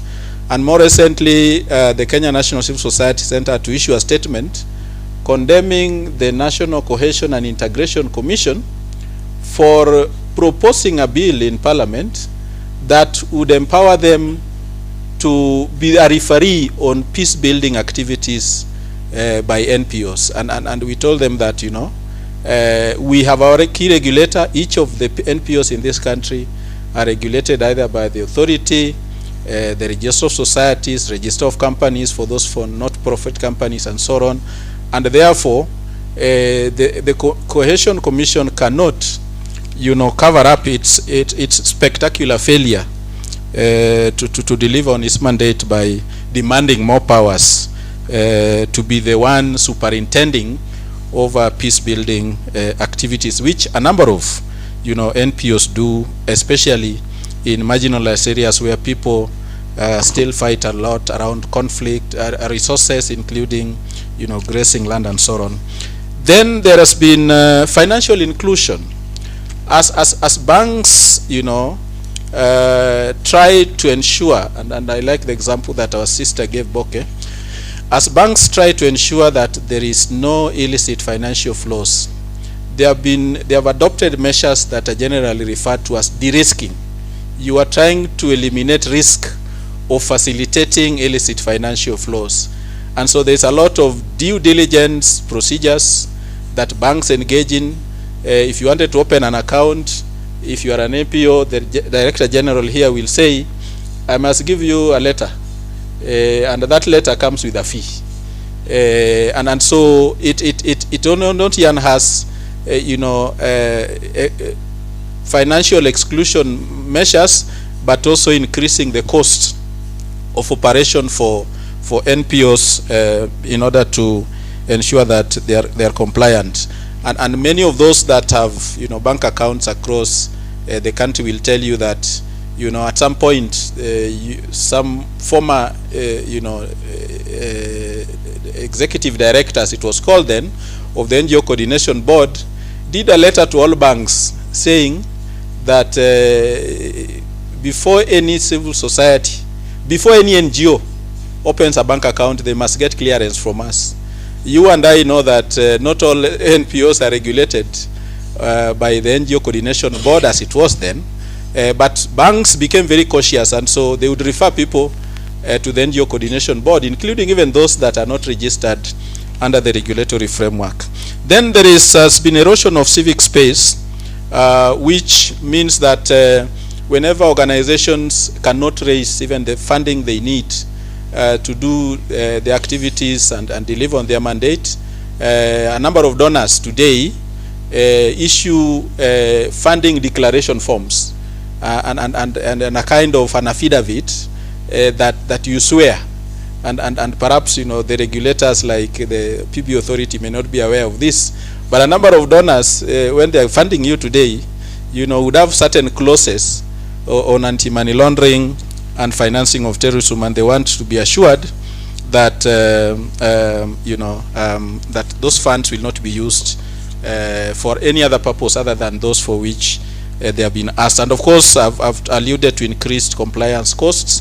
That in fact, as we implement the PBO Act, looking at some of the ethical aspirations and standards set out in Section 27, they need to be, internal integrity. Organizations will have to assure internal integrity before they are, even file reports with the regulator, and that would mean additional staff, additional costs, and therefore, those are some of the unintended consequences of some of these measures. Thank you. Fantastic. Thank you, Suba, for really putting it well and clarifying those issues. He's touched on issues of de-risking, issues of due diligence and compliance requirements by donor actors as well as the overburdening of NGOs with different regulations that they have to now also ascribe to and perform. Moving to Ernest, we've touched on some of the issues in Kenya, and just to tell you, within the context of Kenya, despite non-profit organizations being treated with suspicion, there have been, for instance, 70 reports of suspicious transactions from different agencies on NPOs in Kenya, but 0 of them have had a finding or a conclusion that puts NPOs in a negative light. So I wanted to move to the context of Southern Africa and also Zimbabwe, where you come from, and check on what have been the unintended consequences of some of these AML measures and how have they affected civil society actors within Southern Africa. And if you could also share from the perspective of Southern Africa what some of the NPOs working there have been doing to change the situation. Thank you very much, and good morning, everyone. Let me also observe the protocols, and let me also start off by thanking the organizers, for extending an invitation for me to be part of this important conversation around issues of, ensuring that there is a CSO enabling environment, but also we comply to different, laws and different regulatory requirements. I think, let me congratulate you for taking this, initiative or milestone, which we have tried in our context in Zimbabwe, after having, a series of conversations and engagements prior to the official launch of the Talk to Your Regulator. And we have started to see how the Talk to Your Regulator can actually transform the sector and change the narrative, especially in terms of removing the boundary that often exists between the regulators and the sector. I think this initiative that you are taking on board today is really transformational in terms of ensuring that we remove that boundary that normally exists. In terms of the unintended consequences, in terms of anti-money laundering and countering of terrorism financing, in Southern Africa we have seen a trend where there is, from the NPO sector's perspective, misapplication of the FATF recommendation 8, which I believe most of us were aware. It's a very noble recommendation in my view, as it seeks to ensure that we mitigate against the potential abuse of the NPO sector by terrorist organizations, but also by terrorist financiers. But as it may be good as is, I think one of the challenges that we have faced so far is the misapplication of the recommendation itself.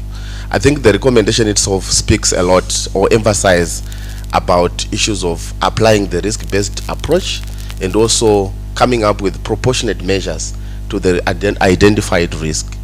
But what we have seen in Southern Africa, and in particular in Zimbabwe, has been one, we feel like the recommendation has been used as a green card to really introduce new laws and also even administrative and at operational level requirements for the sector, which are burdensome. And if you look at Zambia right now, they have a looming NGO bill. In my country, it has already been passed into law, and it was under the guise of ensuring that as a country we comply with FATF recommendation 8. But you would find that the recommendation itself is very clear. For instance, there is a clear definition of the NPOs which are supposed to be monitored, or which are supposed to satisfy the requirements.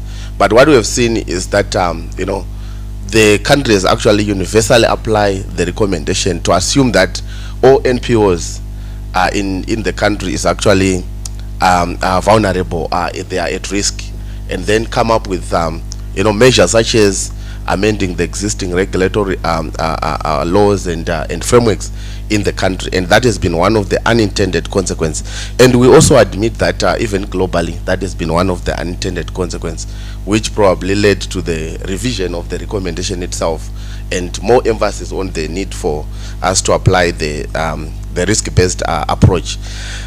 We have also seen securitization of anti-money laundering and countering of terrorism financing measures, where you would actually find that the duty bearers, I want to avoid the word regulators because it might be subject to interpretation, but the duty bearers, those that have got a responsibility to really ensure that we comply, they look at anti-money laundering issues as security issues, right? And yet, from where we come from as civil society, we believe in human rights-based approach, and there has been some trends of violation of the human rights aspects and principles in the manner in which we are actually complying with the FATF recommendation. And I think this has been having a chilling effect in terms of ensuring that there is an enabling operating environment for the sector. But what is also evident is what Yona normally tend to term it, grey listing induced panic, where sometimes when a country is grey listed, the speed, the agents to come up with measures, and sometimes there are very low or even non-consultations that are happening to try and ensure that there is inter-agency consultation, and we try to work together towards addressing the issues. So it's something that we have also seen in our country, where a lot of measures have started to be introduced, and mainly those new requirements. So that's another thing that we have also been witnessing. But I think the other challenge is around the sensitivity of the subject matter itself. You see, when we talk about anti-money laundering, terrorism financing, I think there is a lot of sensitivities to the extent that I'll give you an example. In my country, it's really a security issue to the extent that there is a national task force on anti-money laundering and countering of terrorism financing. But the duty bearers or the regulators have been hesitant to even expand the membership of that working group to even include NPOs, because they feel like it's something that is sensitive, private, and it's confidential, you don't need just to include everyone. There are also issues to do with information disclosure that is attached to it. So the issue of sensitivities again has been one of the issues. But also just to say, as NPO sector, we've been lagging behind in terms of appreciating the AML CFT architecture itself, and for that reason we have been also affected in a way, because sometimes opportunities are there for us to engage, opportunities are there for us to come up with our own mitigatory measures, but because ourselves we don't understand some of these things, I think that has been one of the challenges as it pertains the sector itself. But I'm glad that through the initiative like the Talk to Your Regular, like I said, it's a really a transformational initiative in terms of trying to bridge those gaps, so that even as we engage with the regulators, we are all coming from the same level of understanding in terms of what we are required to do. When we started conversation in my country around the AML CFT, the sector was always blaming the regulators to say, you are accusing us of being terrorists. But that was not the point. It was because perhaps we were not appreciating that they have FATF recommendations, and I think the country has gone through a series of mutual evaluations and national risk assessments, but we have been not participating effectively from an ignorant. The opportunities were there, but we were really looking at it as a foreign language when it comes to the work that we do. So just quickly to touch on a few things that I think can work in terms of what I have seen colleagues are doing. We really need to start off by bridging the knowledge gap. And I think we want to appreciate the technical support that we have continued to receive, especially from partners like Civic Advisor Hub, Defenders Protection Initiative. We started this partnership in April 2023, where it started off with a sector-wide sensitization process, which has been revolutionary in terms of changing the narrative and our understanding around the AML CFT issue. So I would really think it's something that we need to think closely as a sector. We need to understand the different dynamics, the trends around AML CFT. Then also issues of promoting inter-agents, dialogue, which I think the Talk to Your Regulator seeks to achieve. That's why it actually goes beyond institutions that may be classified as regulators, because we need to talk to each other. We need to co-create solutions. We need to co-create even policies that can help us address some of this. And lastly is to invest in sector-wide systems. It's always good for us to also do something, especially in terms of coming up with mitigation measures which will help us to safeguard our operating environment, and to demonstrate even to the regulators that even from our end we know the responsibilities and the expectations, and we are doing something about it. Thank you. Thank you. Thank you. I hope you could all see the similarities and the subtle differences in the contexts in the context of Eastern and Southern Africa. Moving on to Hilda. Uganda and Kenya have recently changed the anti-money laundering legislation, and part of the change includes delisting the NGO regulator as a supervising body under the anti-money laundering law. What does this mean for NPOs? And what changes should we anticipate in Kenya, Uganda having done it a few months ahead of us? Thank you very much, Brian. Good morning, ladies and gentlemen. Greetings from Uganda. So when we talk about delisting, this has been a journey of about more than 3 years that we've all been talking about the misapplication of Recommendation 8. Recommendation 8 advises governments to list the NGOs that fall under the definition of NPOs, and then assess their risk to terrorism financing, and then apply the proportionate and risk-based approach in supervising them. And it's something, when we look at that, it doesn't say anything about NGOs being accountable persons. And that's the case we had in Uganda. The NGOs were accountable persons with the Anti-Money Laundering Act. And this is something that we thought, and looking at the recommendation, we're like, this is not appropriate. NGOs need to be delisted, because then we are being put on the same levels with casinos, with the law firms, with the banks, and we are charity organizations. So through research, we conducted the research on the impact of anti-money laundering and terrorism financing laws on civic space in Uganda. And from the research, we extracted a policy brief on the need to delist NPOs from the list of accountable persons that was then shared with the Financial Intelligence Authority, SMLAG, and other international bodies. And closed door meetings also happened with the national, regional, and international bodies on this issue. And on January, yeah, it was a success. Good news for NGOs in Uganda. Parliament approved, when it was tabled in Parliament, Parliament approved that NGOs can be delisted from the list of accountable persons. And knowing our history, that usually when we're moving towards elections, NGOs are usually towards elections or a contentious bill in Parliament. The vocal NGOs, there's always one who will be a culprit, whose accounts will be frozen on grounds of financing terrorism or facilitating money laundering within the country. So the timing was right because our elections will be held next year in January. So it was a success for us. And this came also collective efforts. We've worked hand in hand with working group on FATIF, which is a group of about 12 that can use diplomacy to negotiate with the state. If an NGO has been closed off, how best can we interact with the Financial Intelligence Authority, with the NGO Bureau? And we sort out the issue, the matter at hand. But also, at the same time, it also saves finances for the state. Because right now, they're only going to they're going to apply the risk-based approach, and they're only going to look at the NGOs that are high risk. So that means less work and less finances on supervising NGOs.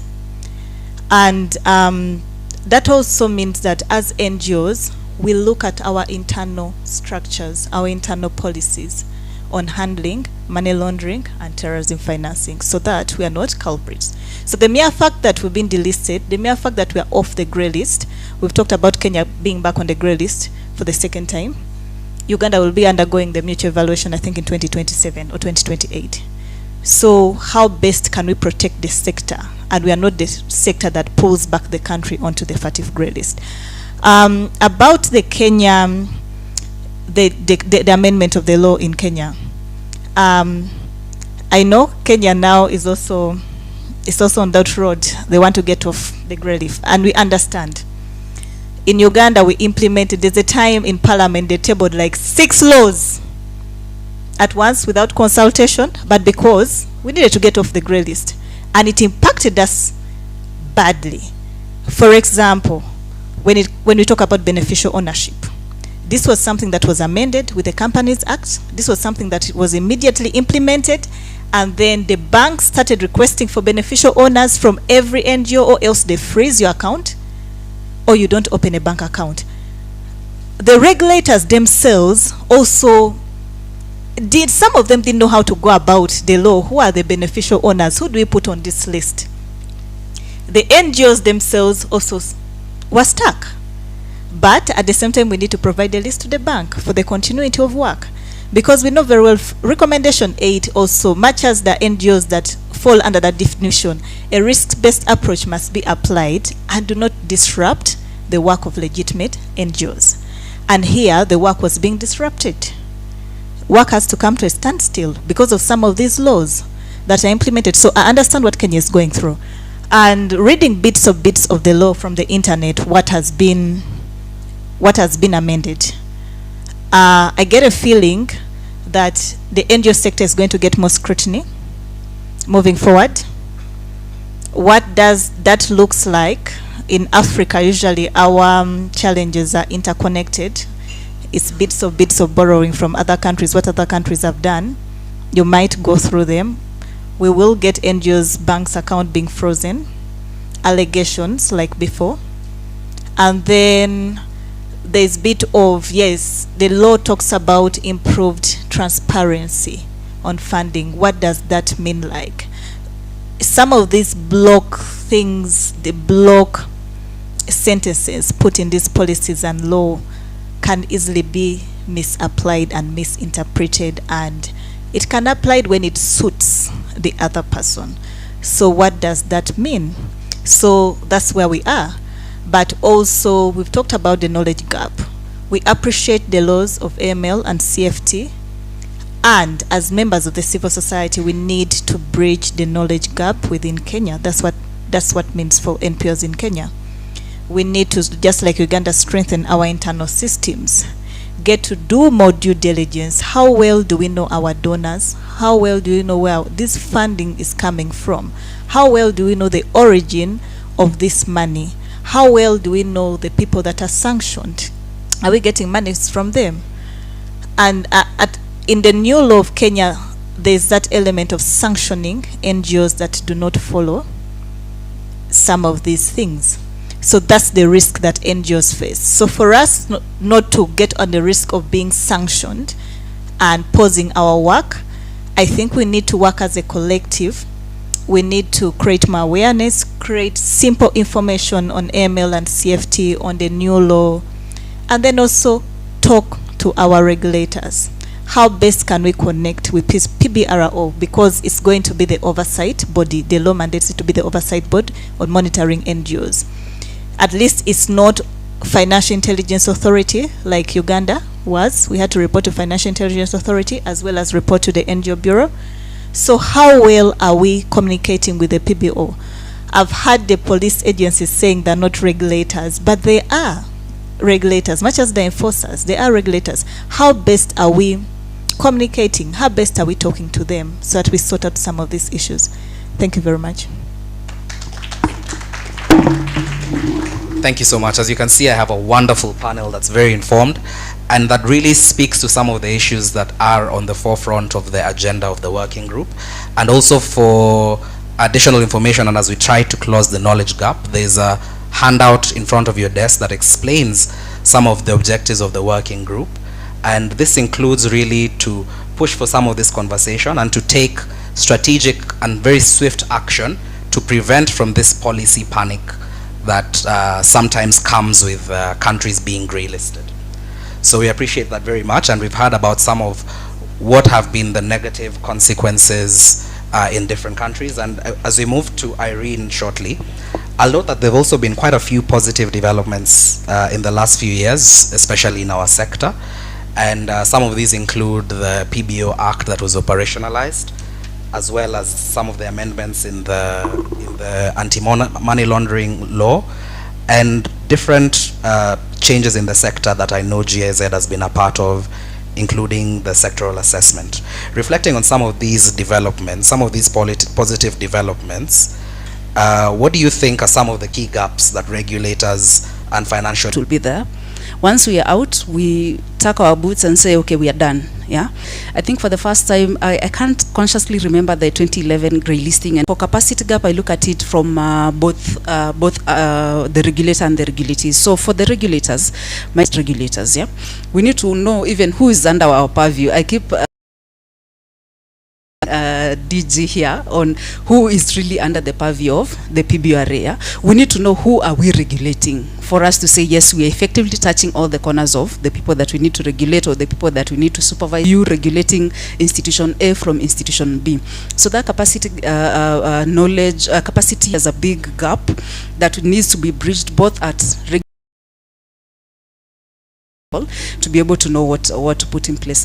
The other thing, and I will really challenge all the NPOs in the room today, FATF methodology are public documents. Do we even know what Master Wanjala here would have or will let us know about our capacity? But do we even take the initiative to know what the and also just to acknowledge that there's a lot of people on the online platform.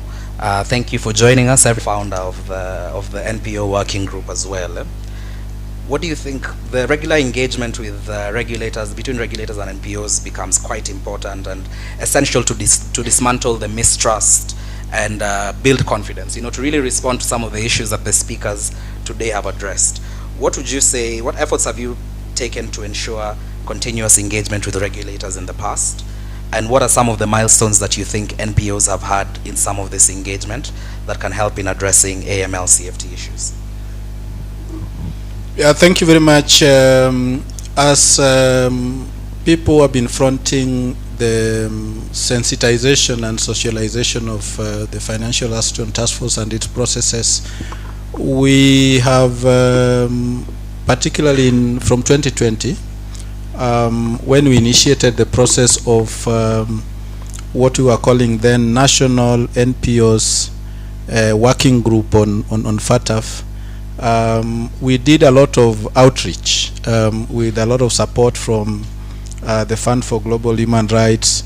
I remember partnering with the NGO Coordination Board, as it was called then, and the immediate former executive director, Andrew Ogombe, was very, very instrumental in enlightening our stakeholders on what, as then a reporting agency, they expected the sector to do. Muhuri was very instrumental, Ujama Center and so on. And we did a number of, virtual, remember that was the time when, COVID had happened, and there were these restrictions on freedom of assembly and association.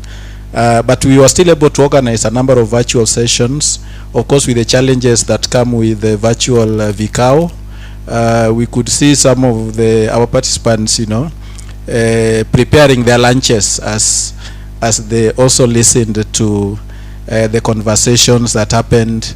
But we took it in our stride and said, these are realities of life. And we reached out to almost 2,000 plus different stakeholders. We parceled the country into regions, so we had Lower Eastern, Upper Eastern, Nairobi and its neighboring counties like Kiambu and so on. We had Western, Nyanza and so on, and we were able to do quite a number of sensitization sessions. In most cases, we reached out to the same groups almost twice or three times for the better part of 2020 and 2021. In 2021, we had developed such capacity that we were able to come up with a shadow report on Kenya's mutual evaluation review, which we shared with the different stakeholders. My organization and Muhuri and many others here are members of the Global NPO Coalition on FATF, and we have attended a number of those international engagements in Germany. GIZ campus in Bonn was my last station last year when we were reviewing some of the best practices that later on informed the review of recommendation 8 and how best recommendation 1, and in particular risk-based approach, should be implemented by countries. Last year we partnered, and this should be for the benefit of the Director General, who is of course relatively new, and working with Bernadette there, and Somi, I saw him there. We did a sector risk-based assessment for Kenya, NPO sector in Kenya. And so if Director General, you are being asked questions, you are now clearer in terms of that report, which was actually launched by the PS for Interior, Raymond Omolo. You need to look for that report. It's very good because for the first time we had a sector-based, risk-based approach that pinpoints at those NPO sectors that are at risk. And in terms of Kenya, I think 4 categories of NPOs came to the fore within the definition of NPOs as outlined in by FATF. We have the NGOs that are today called PBOs. We also have CBOs that are now regulated under the Community Groups Registration Act. We have, companies limited by guarantee, and of course societies. But one gap in that report is the failure and reluctance by the religious sector to come on board, because we were even ready to do a focus group discussion with them. But part of our country is that there are segments of society that believe that they are holier than thou himself, or at some point he will be redoing it again. We love to include them and make sure we include them. But increasingly, something happens. So when something happened in Nyanza, then the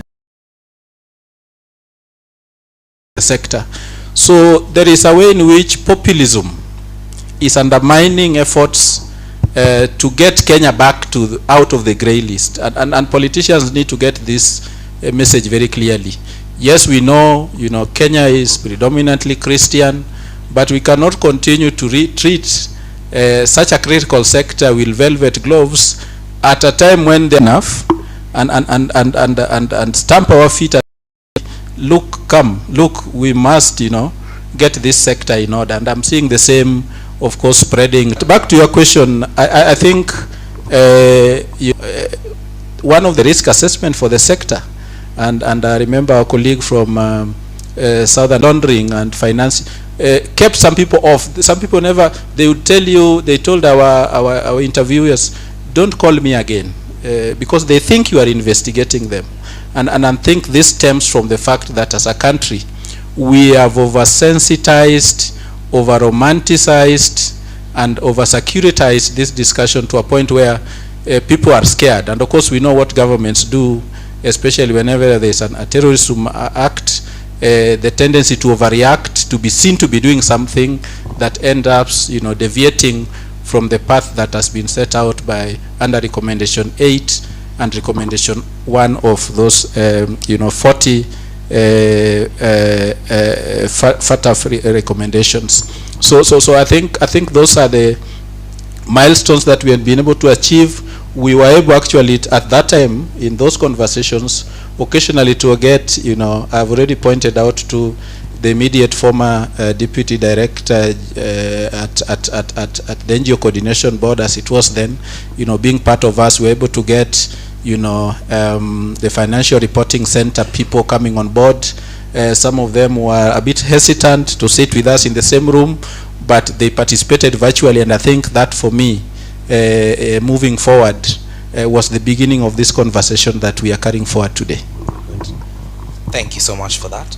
And you've touched on some of those engagements with the regulators, and really what this Talk to Your Regulator series is trying to do is make that a more consistent engagement and a more meaningful dialogue that, as Dr. Laxmana said, it's about learning and less about each sector regulating, lecturing each other. And we have to really acknowledge the work that Civic Advisory Hub has done on this Talk to Your Regulator initiative already. And Hilda, as we talk about the T2R, what are some of the engagements that you've had under this initiative in Uganda? And how do you say this initiative has been useful, particularly for regulators and NPOs in Uganda? Thank you, Brian. So before I dive into the engagements that we've had, I would like to give you a brief about how this idea was conceived. In August 2021, we woke up to news that 54 organizations had been suspended by the NGO Bureau, the overall regulatory body for the NPOs in Uganda. And among the NGOs that had been suspended, it had NGOs that had registered with the NGO Bureau. It had companies limited by guarantee that have only registered with the Uganda Registration Service Bureau. It had community-based organizations that are supposed to operate on a sub-county level that had only registered with the district. So, and of course, different organizations came up to see how can we support the 54. But then we found a gap when we sat as a team then at the Defenders Protection Initiative. When we sat as a team and we started analyzing the context within which we were operating. That was just fresh from elections. So we realized that, okay, everyone is trying to step in. Some are going to court. Some are issuing out statements in public. Some are demanding for these organizations to lift up the suspicion. But then we realized that there was a gap. There was a missing link. There was a bridge that was not there. The CSOs were talking to ourselves, and we are coming up with mitigation measures amongst ourselves. The regulators were also talking to themselves and also acting without knowing what we are going through. So that's when we conceived this idea: how best can NGOs and the regulators connect? How best can NGOs and regulators meet and just talk? But then we made it an NGO-led dialogue space. It is us who define the agenda, but there's mutual respect, professionalism, and we are very civil in the discussions. So that's how we birthed Talk to Your Regulator, then a Defenders Protection Initiative. And mainly with the goal of broadening the spaces for dialogue for NPOs and their regulators to facilitate a safer working environment for the civil society organizations. So we came up with different engagements. We do what we call open and closed door engagements. The open Talk to Your Regulator engagements, they can take a shape of in-person, virtual, or hybrid, where we call a regulator or regulators in a room if it's in person, and it's just an open dialogue. We get to know about our compliance obligations as NGOs. We get to share the challenges we're facing as members of the civil society with the regulators, and the regulators also get to share with us the challenges they face with us as a sector. So both parties then get to clean the houses. Some of the challenges, the solutions are got there and then. Some of them is long term. But also the beauty with that is that there was a knowledge gap amongst in our compliance obligations. In Uganda, NGOs comply like with over 10 regulators. Some of them it might be minor, just getting a letter of reference and reporting on an annual basis, but that needs resources. So when we got that, so people at least got to know about the compliance obligations, and then also it enlightened us on areas of advocacy. We advocate from an informed view. And then where the closed door engagement came in, it came in the areas of my brothers and sisters who are saying they're not regulators, the security. The security has a lot to say on our operational environment. But then the security might not be open enough to come and talk about it with everyone in the room. So then we pick few NGO leaders and security, that is the ISO, the district information, security officers, the army, the police, and then we sit in a closed door meeting where we also share openly. So the beauty with sharing that openly is that then the NGOs know what to use the information for. Whatever comes out of that meeting, you sit and you know, you're like, okay, we need to advocate for this, we need to change this, we need to write a letter to so-and-so, we need to knock on this office. And that has helped a lot, because there was a misunderstanding between the two, because the security probably will tell you, why don't you want to share your budgets with us? And then we're also saying, you're overstepping your boundaries. Why do you want to know our budget? But then the security is saying, how are you going to complement the nation's budget? How are you going to complement the activities for the nation if we don't know what you have in your budget and your work plan? So it's just about harmonizing some of the differences. And then another engagement format is the regional bit of it. So I've had Dr. talk about how they're going to, how PBRO is going to launch the law and then go into 14 regions. So it could be something that we could adopt the same regions. In Uganda, we also had about 14 regions that we went into with several regulators, and simply because in those regions we have community-based organizations that might not afford to come to Kampala. In those regions we have companies limited by guarantee that are operating on a very small scale and a minimal budget that might not afford to access the office of the regulator. So we went into those regions, took the regulator, did both open and closed door engagements, collected the challenges, the ones, especially the ones that needed to be acted on a higher level, and then we crowned it up with the annual summit. During the annual summit is when we get mainly top management of the regulators, the decision makers of the regulators, who then can look at some of these challenges and commit to addressing them. So the cycle goes on the next year, regional, and then crowning up with the summit. So that when we crown up this year with the summit, is again holding the regulators accountable for what they set out to do last year. But also the regulators holding the sector accountable for what the sector set out to do last year.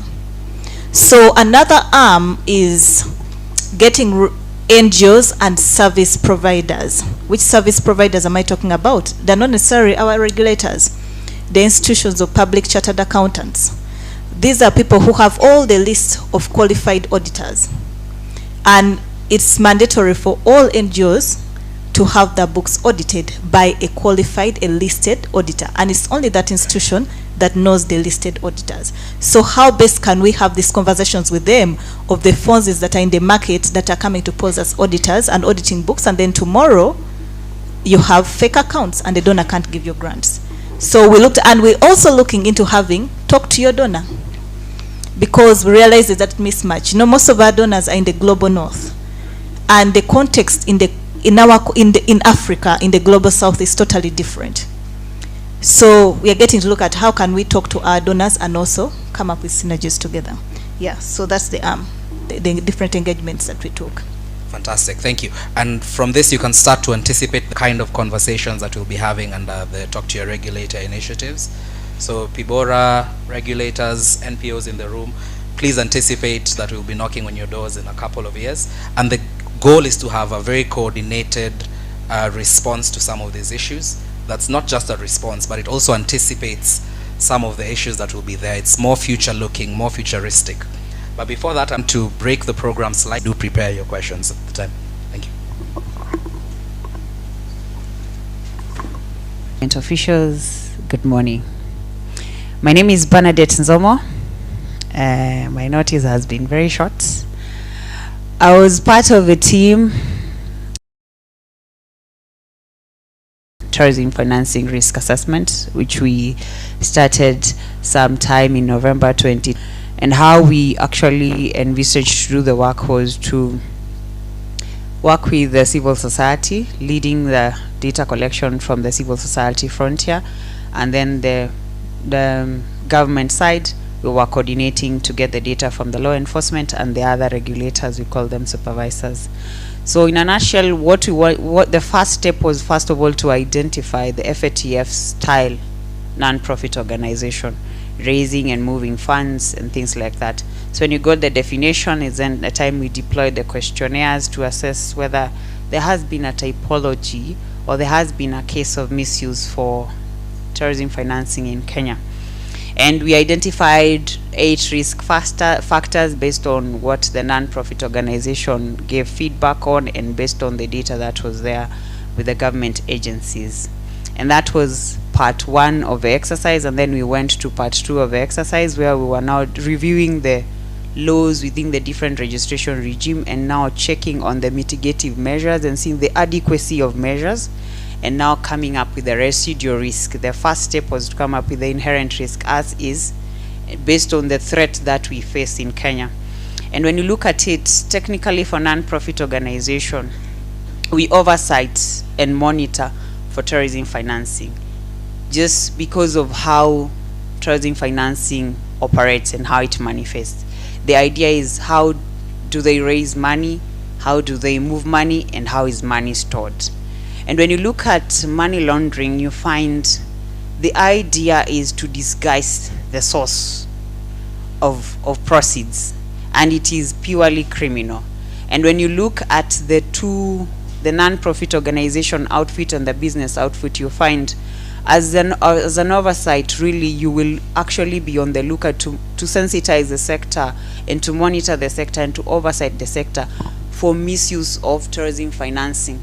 The sector needs to know how terrorism organization could raise funds, how we are possibly to be abused, how we are vulnerable for abuse of TF, and how we could actually be used for vehicle to either move a terror, a sympathizer from one end to the other, and how actually to be on the lookout and say, are we somehow indirectly paying protection fee and things like that. So the work of, like, we had a conversation the other day and said the nexus between tourism financing and money laundering is now when you have proceeds already as a terror organization, and now you have excesses, and now you have to launder the money into formal financial sector. That is the nexus between TF and ML. But technically, when you look at the outfit or non-profit organization, there will be lesser of an ML not unless it is now going to the legal arrangement. That is the time you will find ML manifesting itself. But rarely on normal location or now and a non-profit organization operates, rarely will you see the manifestation of ML coming to force, but it will always be TF. Ideally, what we want as an authority, and I'm so glad is this conversation whereby it is CSO led, the agenda is laid by the CSO, because you understand yourself better and you will not be sued. But the first thing we have to know is we just want to make sure that the non-profit sectors are not, there is no de-risking. And de-risking is where banks say non-profit organizations are at risk of TF abuse, and now I don't want to deal with them because they're high risk. Or debanking, whereby I used to bank with this organization, but because I perceive them to be high risk, I don't want to be associated with them because it is policy and all that. And then unfair targeting of non-profit organization. As a regulator, we need to go out there and say how many people have read the risk assessment for terrorism financing for non-profit organization in Kenya. And you'll actually see there has not been any case of misuse of a non-profit organization in our jurisdiction. But the risk is here, yes. But how do we make sure that non-profit organizations understand how terrorism financing manifests itself and are aware, and they can actually prevent it from happening? Because the objective, the Financial Action Task Force, the objective for Recommendation 8 is to make sure that we protect, as a regulator and the government, the non-profit organization for misuse for TF. So the idea for us is to protect the sector from misuse of TF. And how best do we protect the sector? By having this kind of conversation and making everybody aware on how TF can manifest itself and safeguarding yourself from TF. And then also the other aspect, the other key mandate for the authority is now to make sure that you be a non-profit organization.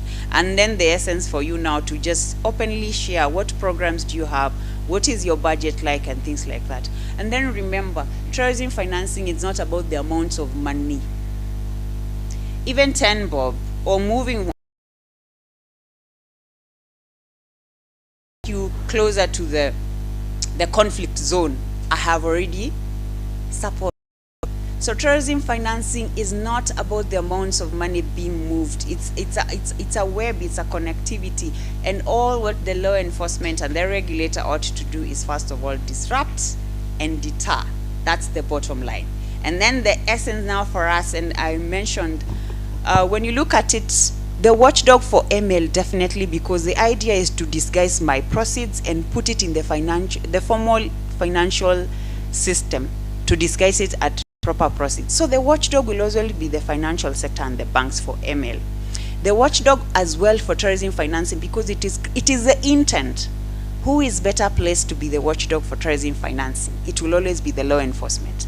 And then when it comes now to the regulators of the non-profit organization and the civil society and the non-profit organization themselves, our work is to be vigilant, to monitor, to oversight, to make sure we know the new trends, what's happening, what's new matters terrorism financing.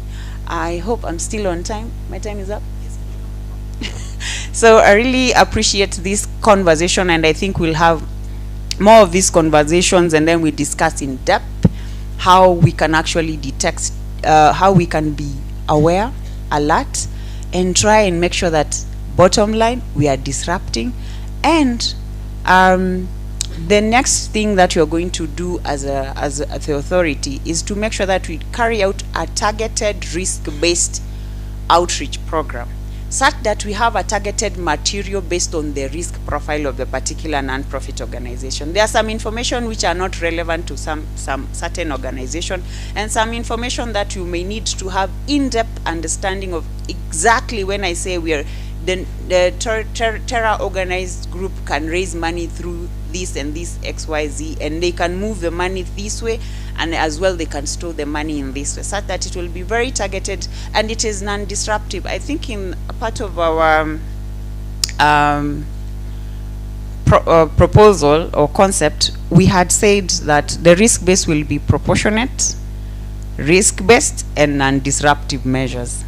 So when you mix the three, it will be risk-based, non-disruptive, and proportionate. So for me to know it is proportionate, it means it is in equal measure to the risk of that particular organization. And then it is risk-based, it is what risk is it? Are you in the risk of raising, moving, or storing? Raising, moving, and storing funds will manifest itself, matters TF. And then when I'm saying non-disruptive, if you are carrying out activities in X region, I should monitor is interested for us to demonstrate how whatever initiatives we meet agencies, you will find it the receptive and the implementation will actually work in a very seamless manner. So I appreciate that has touched on. That's really important to set the agenda both for regulators and for NPO, something that might lead to more disruption. That's very much in this room. So it's really around how we can respond to these processes in the first place. So thank you so much, moderator. This is an interesting conversation, and I was not meant to raise this question, but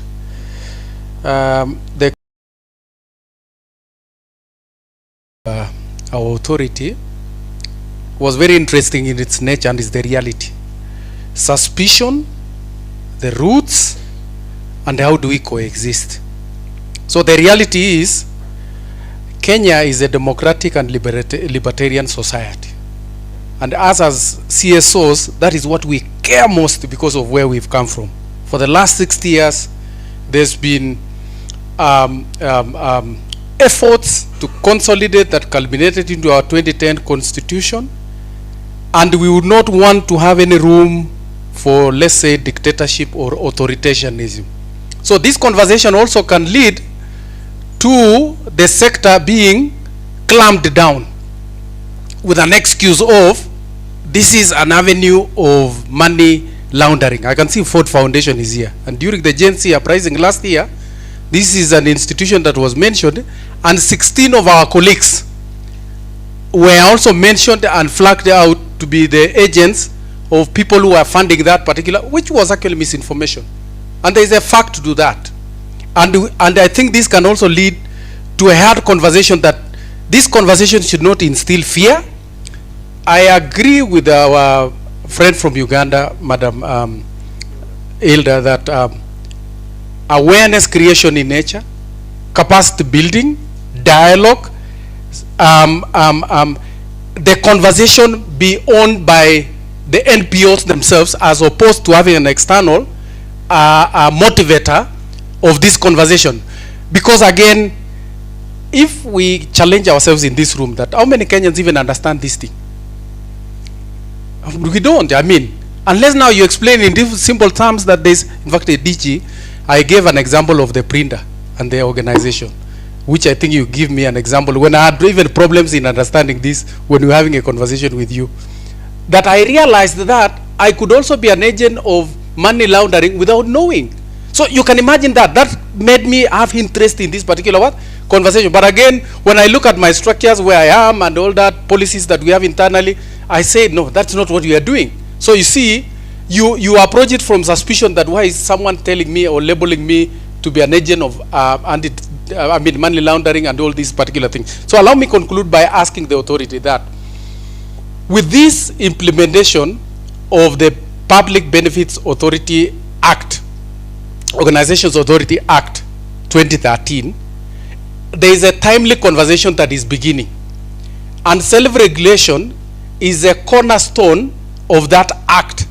Would this be an avenue where now we have the NBOs originating this conversation, leading to their own practices in terms of developing a code of conduct, as opposed to saying that we are on a gray list? Because a gray list is instilling fear. Even me, I don't know what is this gray list if you define for me. So if you told me we are on a gray list, probably it's not even very attractive to me, because I will say, who cares? Who put us in gray list? We even don't know who are those who are gray listing us. I mean, so you see, that is in terms of where we've come from. For the last 60 years, in the trenches, fighting for democracy and having, and again, I have a question for my colleague from Uganda. Uganda is not on the grey list anymore, isn't it? But what is happening in Uganda in terms of civil society practice is not attractive. I mean, when you look at, because we work also closely with wherever. So I think it would be very interesting to also share that, because I think Ugandan CSOs admire Kenya CSOs in terms of their practice. And they are on record. They haven't done a study tour to our country to see, even I think Zimbabwe also came here.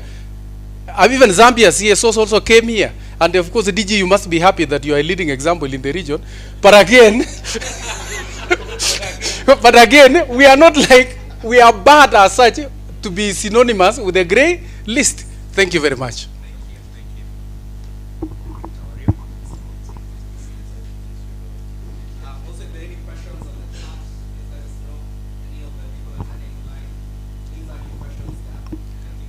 Thank you so much, Brian, for inviting me to this conversation, and I very much enjoyed learning a lot from our able panelists and also the key address. My name is Elkano Wario. I work for the Institute for Security Studies, and I coordinate a regional observatory on organized crime for the Institute for Security Studies here in Nairobi. I have two questions, one to Bernadette and then the other one to Suba. For Bernadette, kindly at least expound on the 8 risk factors that you mentioned, perhaps so that individuals in this room could understand. And I agree with the last speaker who asked the question about what is FATF, what is this, what is that, so that at least we put the discussion on this within the broader discussion around anti-money laundering and terror financing. The key idea here is recommendation 8, which is part of the FTF recommendation that's supposed to protect non-profit organizations from potential financial through effective risk-based measures. It's whole loaded with so many terms. What is risk-based measures? And of what the FTF wants us to do with regard to the NGOs. Secondly, my question is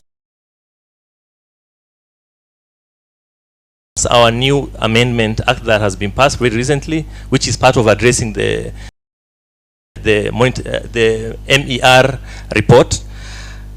Key things. One is, how does it impact on ordinary Kenyans, especially around money transfers? Because unlike before, this new law has added many non-designated financial institutions as part of the things that is supposed to be supervised. The NGOs, which we will hope that following the Uganda's example, they can be removed from that list. Casinos, betting companies, which is important, real estate, and so on and so on, cryptocurrencies. But important for every Kenyan here in this room and elsewhere is the issue of mobile money transfers. Will that really mean that now every transfers you do, every single money you receive from outside or within, and M-Pesa is global in that, for that matter, it's not just within Kenyans, and how are we preparing Kenyans to understand more powers? But do we have the will? Politically exposed individuals who may engage in laundering money on behalf of the elites. Thank you.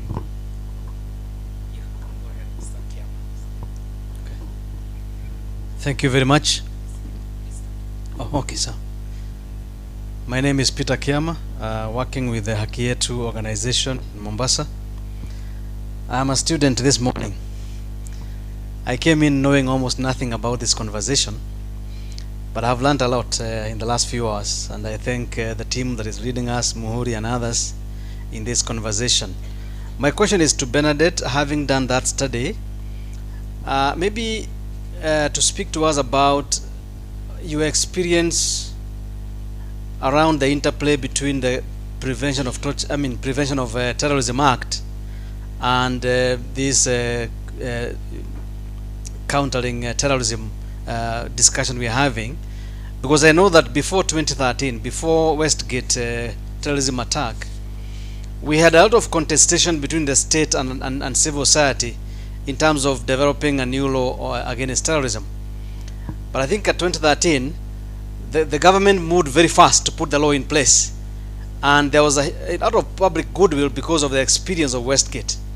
And so we didn't really have a proper national conversation when we were developing that law. And there were reservations, especially around how you classify organizations that are deemed to be supporting terrorism or sympathizers of terrorism. So I don't know what is your experience as you work on this anti-money laundering area, and also the terrorism financing business. What is your experience around that interplay between the two laws that come into play as you address the NPO sector? Thank you. Thank you. We can take the last question, panelists, and then we'll.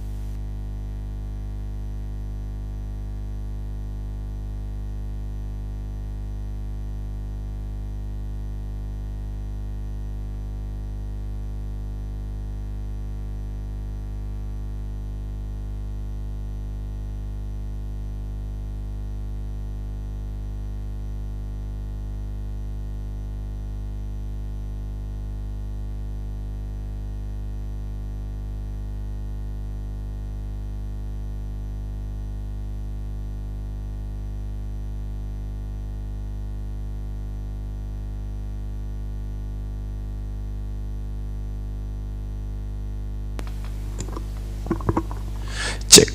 Good afternoon.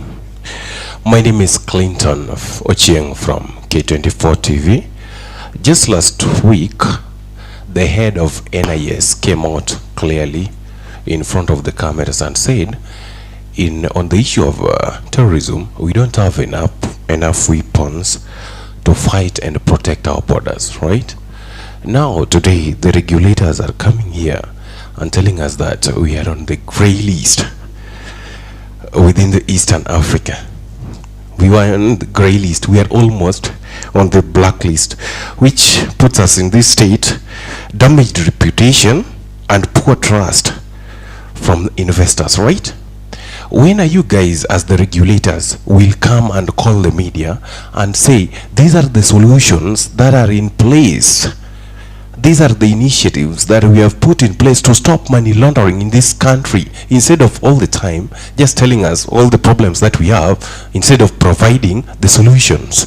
Thank you. Thank you. A hard-hitting one for the last one. I think we can begin with Suba. Yes, thank you very much. Some of the questions are would require such elaborate answers that we would spend a whole day here. But we'll attempt to highlight some of the salient features. Of course, one of the assumptions we made was to imagine that everybody in this room is on the same page in terms of what we are talking about. So we did not even bother to define what Financial Action Task Force is in the first place. But for starters, you know, the Financial Action Task Force is the global standard setting body on anti-money laundering and financing of terrorism and proliferation of small arms. And if you, the journalist there has talked about the Director General of NIS talking about, you know, proliferation of small arms and so on. Yesterday there was a very interesting story in The Nation, which for some of us who have engaged in these processes attracted my attention. There's a Kenyan in prison or in police custody in Marrakesh, Morocco, on some of these things we are talking about. And this Kenyan is accused, and there seems to be a lot of evidence tabled by the government of the United States that he has been trying to help a criminal gang in Mexico to acquire arms to escort drugs into the US through the high seas. And so Mr. Uma, you know, a Kenyan by birth and identity, was presented in a court of law in Marrakesh. And you've been seeing a lot of stories about, you know, drug trafficking and so on. It therefore does not come as a surprise that the last mutual evaluation review that put Kenya on the grey list established that fraud, forgery, and which was the third one?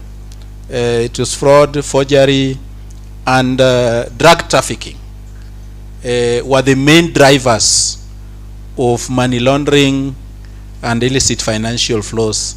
And Kenya being at the border with Somalia, and that of course stems from our report that Benedict Assembly alluded to, some of the groups that were coming out are those that tend to do a lot of human rights and humanitarian work along that corridor. The report is a public document and you can access it. Maybe one of us will give you the link to access a soft copy. So it's a public document that was launched by the government, and the guest of honor was Dr. Raymond Omolo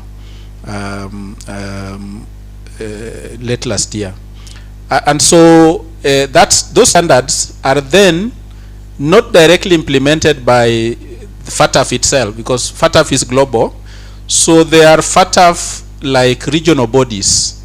And for Kenya, we have the Eastern and Southern Africa Money Laundering Group, ESAMLAG, that does the enforcement of those standards, monitoring and evaluation. And so when the Director General was talking about being put to task in Tanzania, it was by ESAMLAG, because every region has, in Africa particularly, has similar bodies that do us, and part of the reason why we are doing this information sharing with our brothers from the South under ESAMLAG. And so that will suffice for what FATF is. In terms of the laws that have been amended or amendments that have been undertaken, so Kenya as a country, looking at some of the gaps, inadequate or unsuccessful prosecution, for example, of people involved in money laundering and so on and so forth. The other thing that was actually pointed out that Kenya has all these multiple, registration and regulatory regimes for the NPOs, yet, there seems not to be coordination between the different regulators, and that for me is the beauty about this conversation and dialogue, because then it will be able to and of course tied to regulation, and now talking about the Public Benefit Organizations Act. One of the things that motivated us to initiate the PBO bill was that as people were closely involved in the constitution making process, we were asking ourselves, now that we are setting standards for people in leadership, and we were some of the movers and people in the front line pushing for Chapter 6 on leadership and integrity, is it not good for us as a sector to stand on a higher model around the PBO Act, started way back in 2009, the 2010 Constitution. And the Constitution was part of it, and of course Sessional Paper number 1 of 2006, that also pointed out at this mutual suspicion and lack of trust between the sector and the regulators and government overall. And so that was very, very key. But tied to this so-called regulation, in fact, when you talk about regulation under the PBO Act, the real terminology should be co-regulation. Co-regulation because it is a shared responsibility. The provisions of the PBO Act, you will see, establishment of self-regulating forum will have a code of conduct that looks into their own internal processes and threshold of transparency, accountability, and what is demanded of all Kenyans under Chapter 6 of the Constitution. And that means, therefore, that whatever self-regulating forums that are contemplated under Section 25 and also under the National Federation will have to be led by people and institutions that enjoy legitimacy. And part of the challenge we have suffered in this sector is the complete and spectacular failure of the National Council of NGOs to do self-regulation. And so there have been a lot of factionalism, and that's why we the Independent Electoral and Boundaries Commission, so that we deal with the issue of factionalism. But more importantly, self-regulated and so on. it's complete lack of self-regulation. You saw when hawkers were given freedom in this city. Hawkers, an individual hawker has no capacity to say you are blocking the passageway. And that's what we are encouraged as a sector to do. That, you know, you dismissed your staff and procedure. And we have seen cases in court involving our own colleagues in the sector where, you know, we have been slapped with, you know, penalties. We have been asked to pay damages to people we have dismissed and procedurally.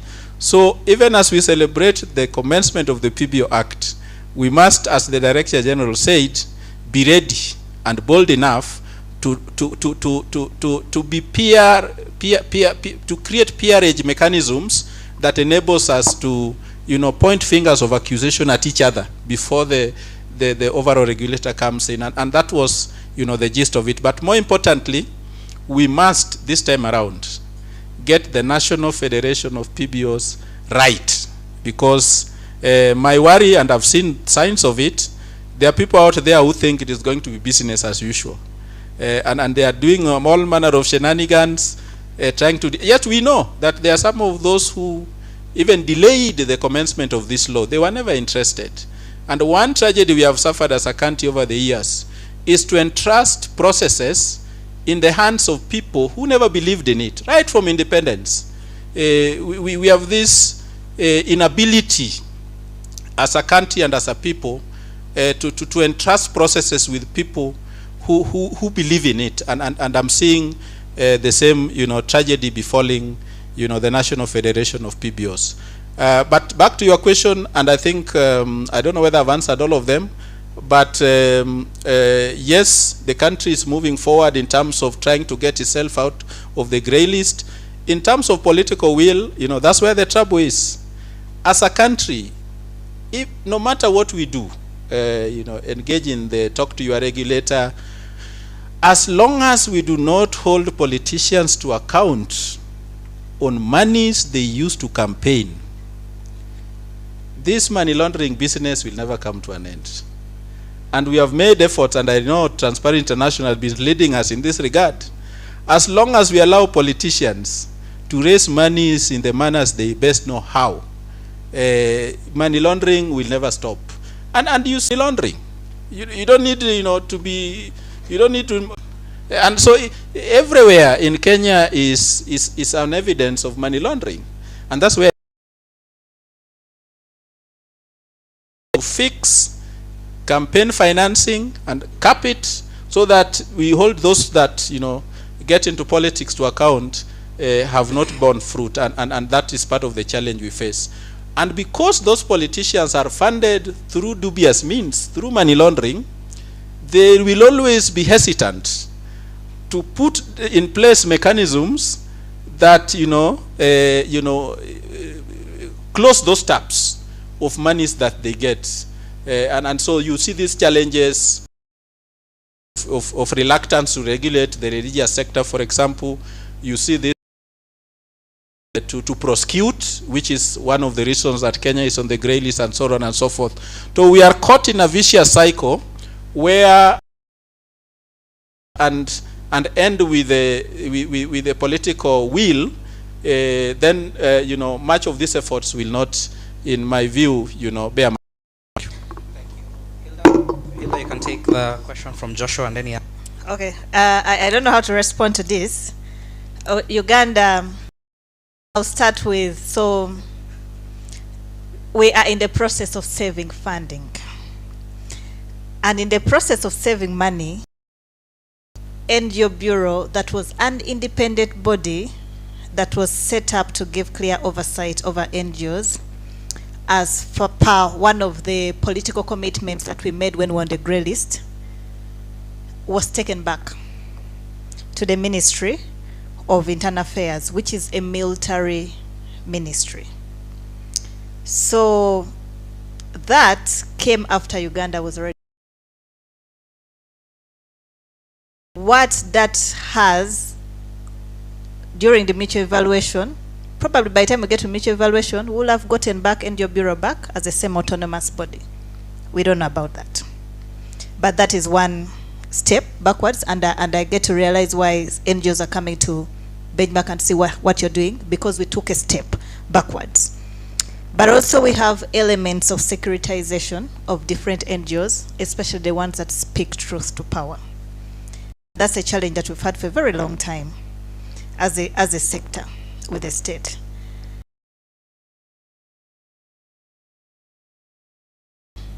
We are currently, our laws and policies, I guess also that's one of the reasons why NGOs have come doing it, but also different NGOs are doing it, coming up with shadow reports to inform the risk assessment. So, thank you. I'll take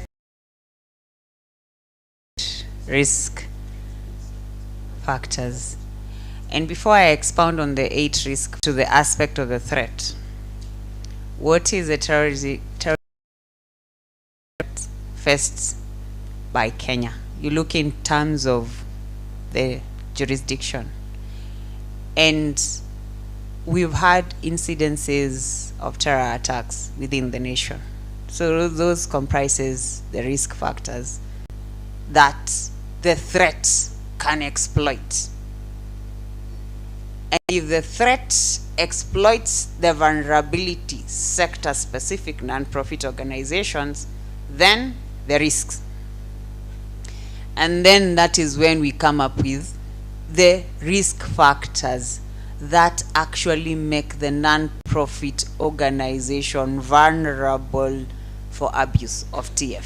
It's not the classification. So the 3 first factors are interrelated. So we're saying if you're operating near a conflict zone, if your operation can bring you into contact with the terrorist organization, or in your operations you can actually be exposed to sympathizers. And those are risk factors, it's not a classification. And then the number 8 risk factor, we say if you're a faith-based organization.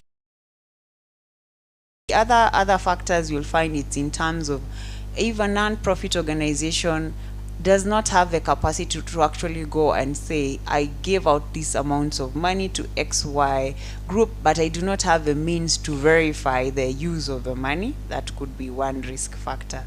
So when you look into these risk factors, it's based on the threat and the vulnerability. And if the threat is abused, or rather if the threat abuses the vulnerability, then it results to that risk. So that's how the risk factors came about during our risk assessment. And because we want, and somebody was saying to demystify the word risk-based, the word risk-based we want to just say, if in your operation you're actually you're operating near a conflict zone, and this is one of the example I can tell you, I can be an NPO operating at the heart of Mogadishu, but I am not abused for TF. Is that true? So what you're saying is the likelihood of you being abused for TF could be high, but your awareness of your vulnerabilities of the conversation from my side will not touch on ML completely. It's purely illicit proceeds, and then you want to disguise it to the formal sector. So the bank in this in our conversation today, I will only fix myself to TF.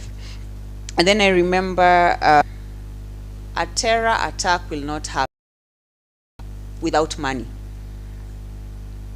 Cut the money, disrupt, and then the attack may take longer, or it will.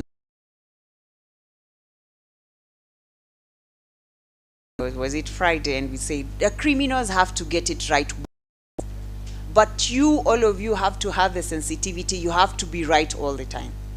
So you have to be aware of what the criminal mind is thinking and all that. And remember, the money is coming for TF will actually disguise the intent. It will not disguise the source. So when you know it could be legitimate, it could be illegitimate, and these are the ways TF manifests itself, you'll be well aware of how to do it. And we said the watchdog for TF will actually be law enforcement. And I will work for the authorities to make sure that the stakeholders for the non-profit organization are well aware, you are up, and you know, being operating in Somali does not make sure that you're going to be abused for TF. And that is why I wanted us to have a conversation. We just want to lay bare the fact that there could be sympathizers. But have we criminalized sympathizers? No, it's not criminal. How do you even identify one? You may not. But you need to be aware to make sure that the intent of the monies that you're using is well aware. And because you're doing public good, your activities are not disrupted because of the perception that people have. Because every time we talk tourism financing and the perception is, I'll actually target XY non-profit organization, but that is not the intention, or that is not the mandate of the authority. The authority is just to monitor, quietly look for the data and validate, inform this sector, and do not disrupt the activities of a non-profit organization. I think the other thing I'll just want to mention is in regard to the POTA, the Prevention of Terrorism Act. I think the function that we in CFT, Interministerial Committee, which comprises of now, the money is cut, the finances are not available for abuse of tourism or Tourism Act, and then the other movements. If you're suspected to be involved in one way, then we make sure that at least the travel ban, you're not able to move free. People in that is to make sure that we have sessions with our stakeholders to sensitize them on how financial sanction, if there is a list that has come from the United Nations Security Council resolution. And in case there is somebody on that list, how do we ensure that the operations of the non-profit organization continue to operate? No one is leaving value on the table. Everybody goes with their share, and there's a terror attack and things like that. I think because of time, it will be good for us to wrap up now and move into the next activity. This issue is quite new to a lot of the people in this room. We are all learning about. I want to check the pulse of the room and see whether we have managed to do a bit of that. Will you leave this panel with a bit of an understanding of mail and CFT issue? Thank you. By your hands, please. Good. I'm doing this so that the directors in the room can also ascertain that we've done a good job. Good. Thank you so much, and please can come off the stage. We really appreciate your involvement in this stage and in this conversation. I want to invite Catherine next for this next portion of the program. Good afternoon. Yes. My name is Catherine from Article 19. We are an Eastern African office that focuses on freedom of expression and civic space protection. I am taking my time as we welcome the person I want to call next. I am honored to say thank you for joining us, and we've had a lot of conversations and promises, and I don't want us to be politicians today. It's very possible to say and then we do something different, right? So in Kenya we also do handshakes, but that is not what we are doing today. I want to welcome back our chief guest, or our chief speaker, Daktari.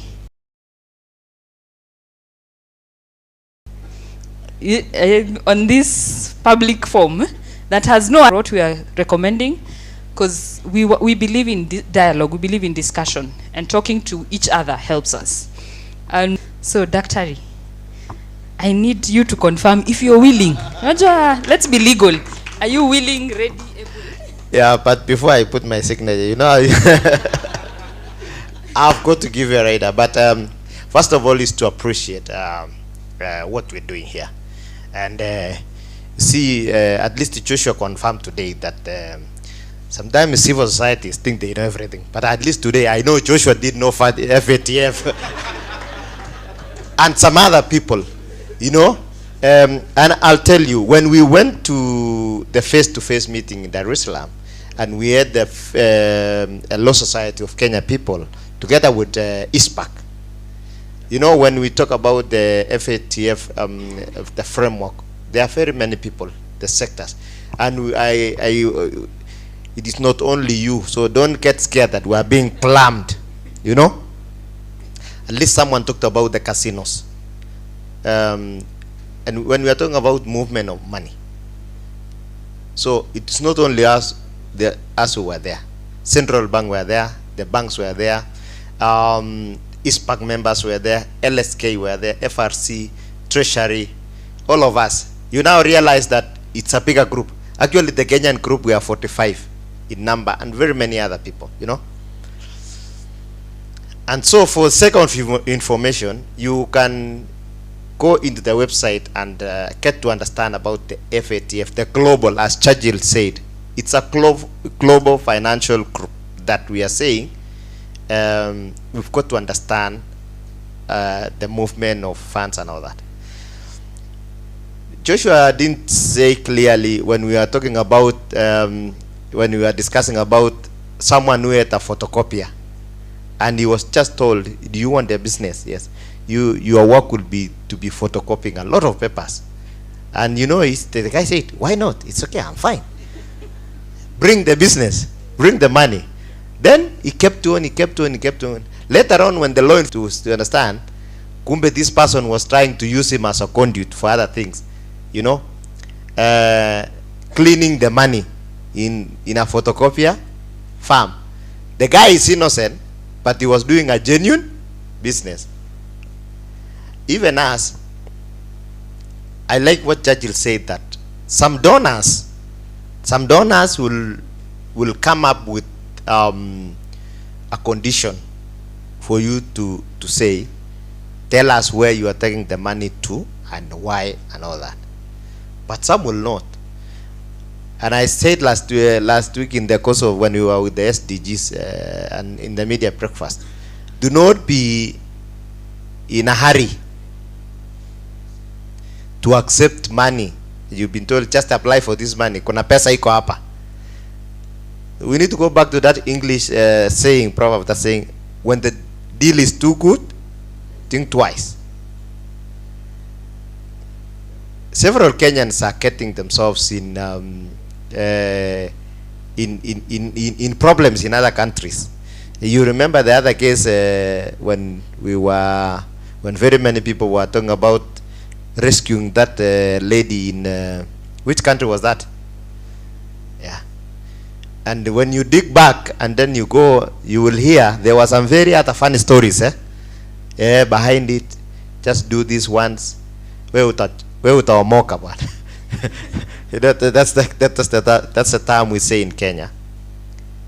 So what we are only saying that all of us, and we are very clear from the to be associated with this conversation, so that all of us are going to be accountable.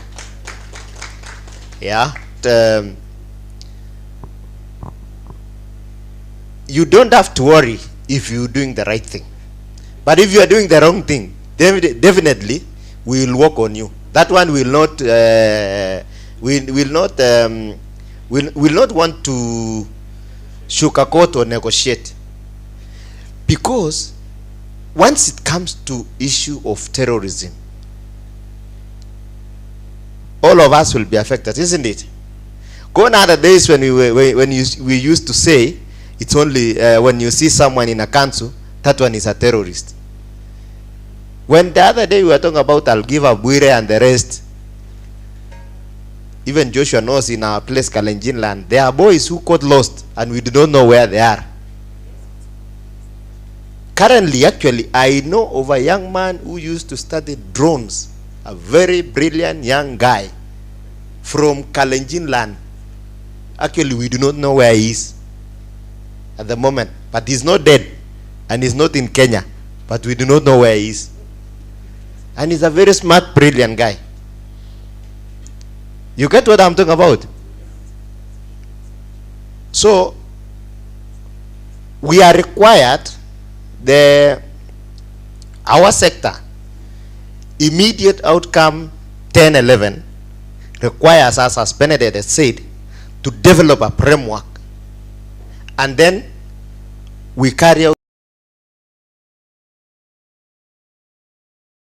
all of us to understand, and that we will continue engaging in this conversation programming and all that for the entire country, and we will collaborate together. That one we will do together. Yeah, so that we will. Me to put my name. I want to. It's okay. There's a signature. There's photos. I want. Every agreement has to. Tafadhali, come to the fore and sign. You can sign in black. And then we take just one photo, and then we'll have our next photo session outside. So that they don't say it was AI. The event never happened.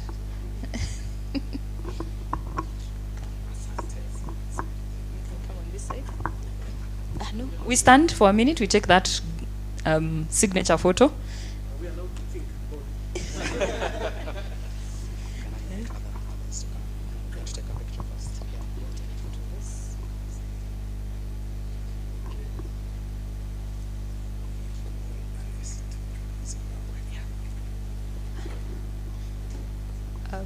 I want to invite just the speakers from Zimbabwe to come. Ernest. Ernest to join this photo so that we are regional. I would invite Kiambu Road team, but I think they would. I'm waiting for that tea. When I come and knock and say I was invited to visit. Sorry, the key speaker, the guy who gave the first keynote address. The police command. I don't know if it's called. He's asking why we are all.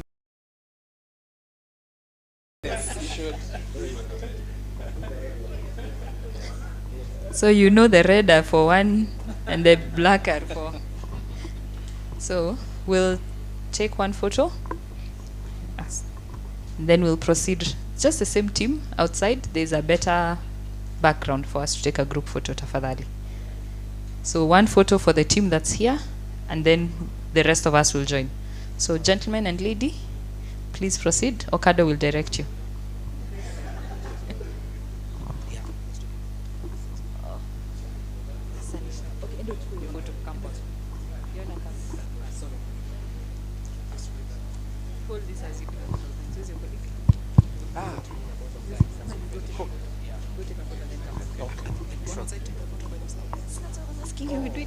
So we just give them 1 second. They'll be back in the room shortly.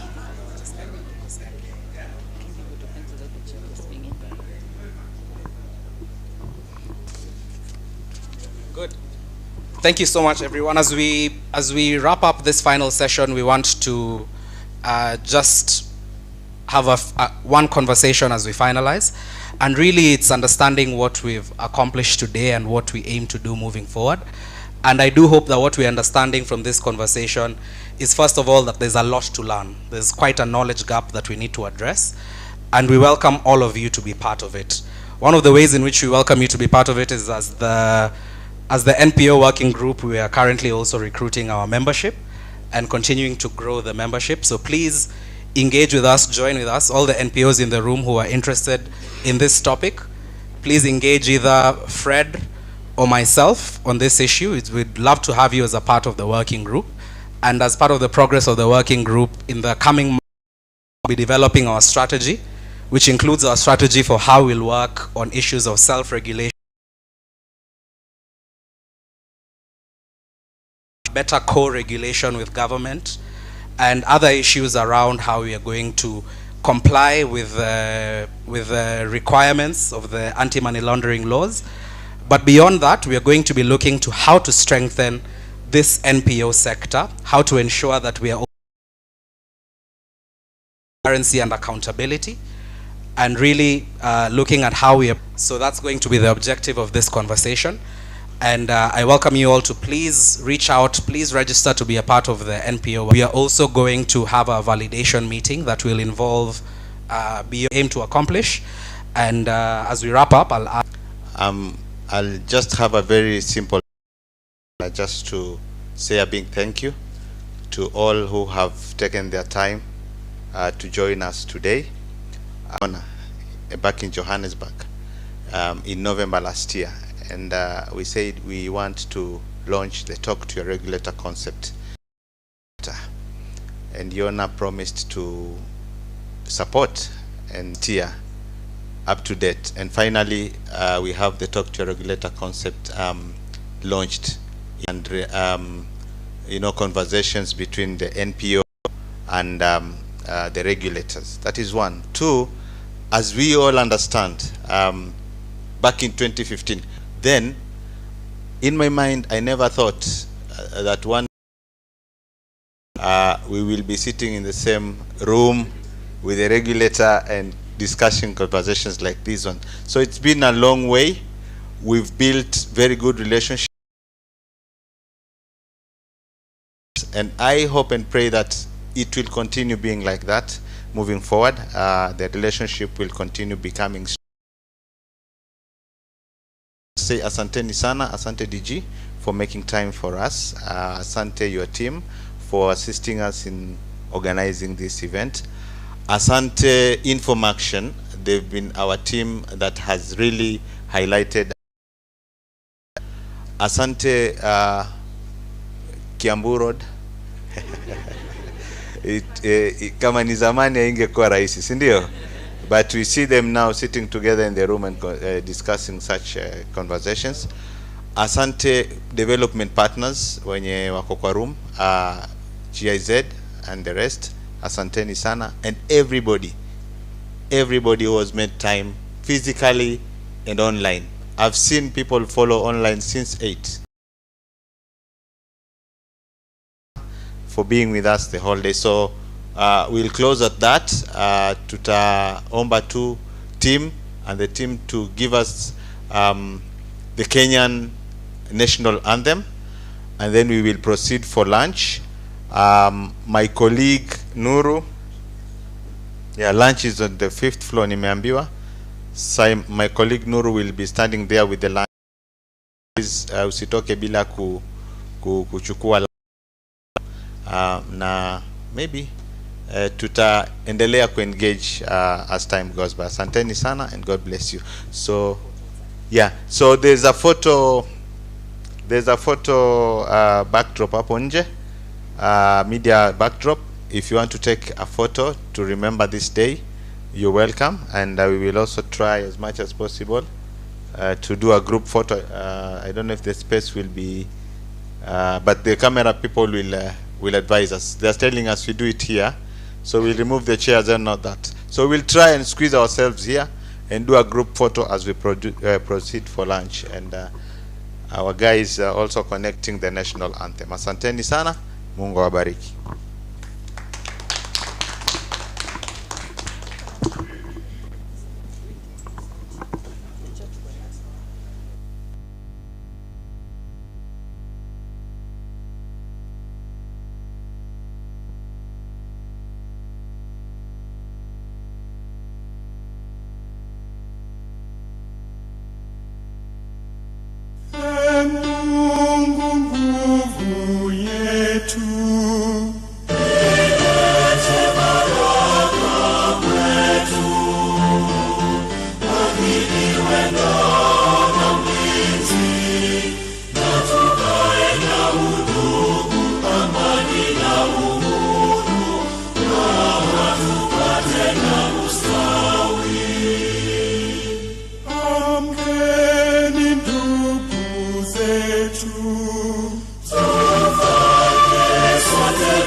Kazini, bila siku tuenda shukrani.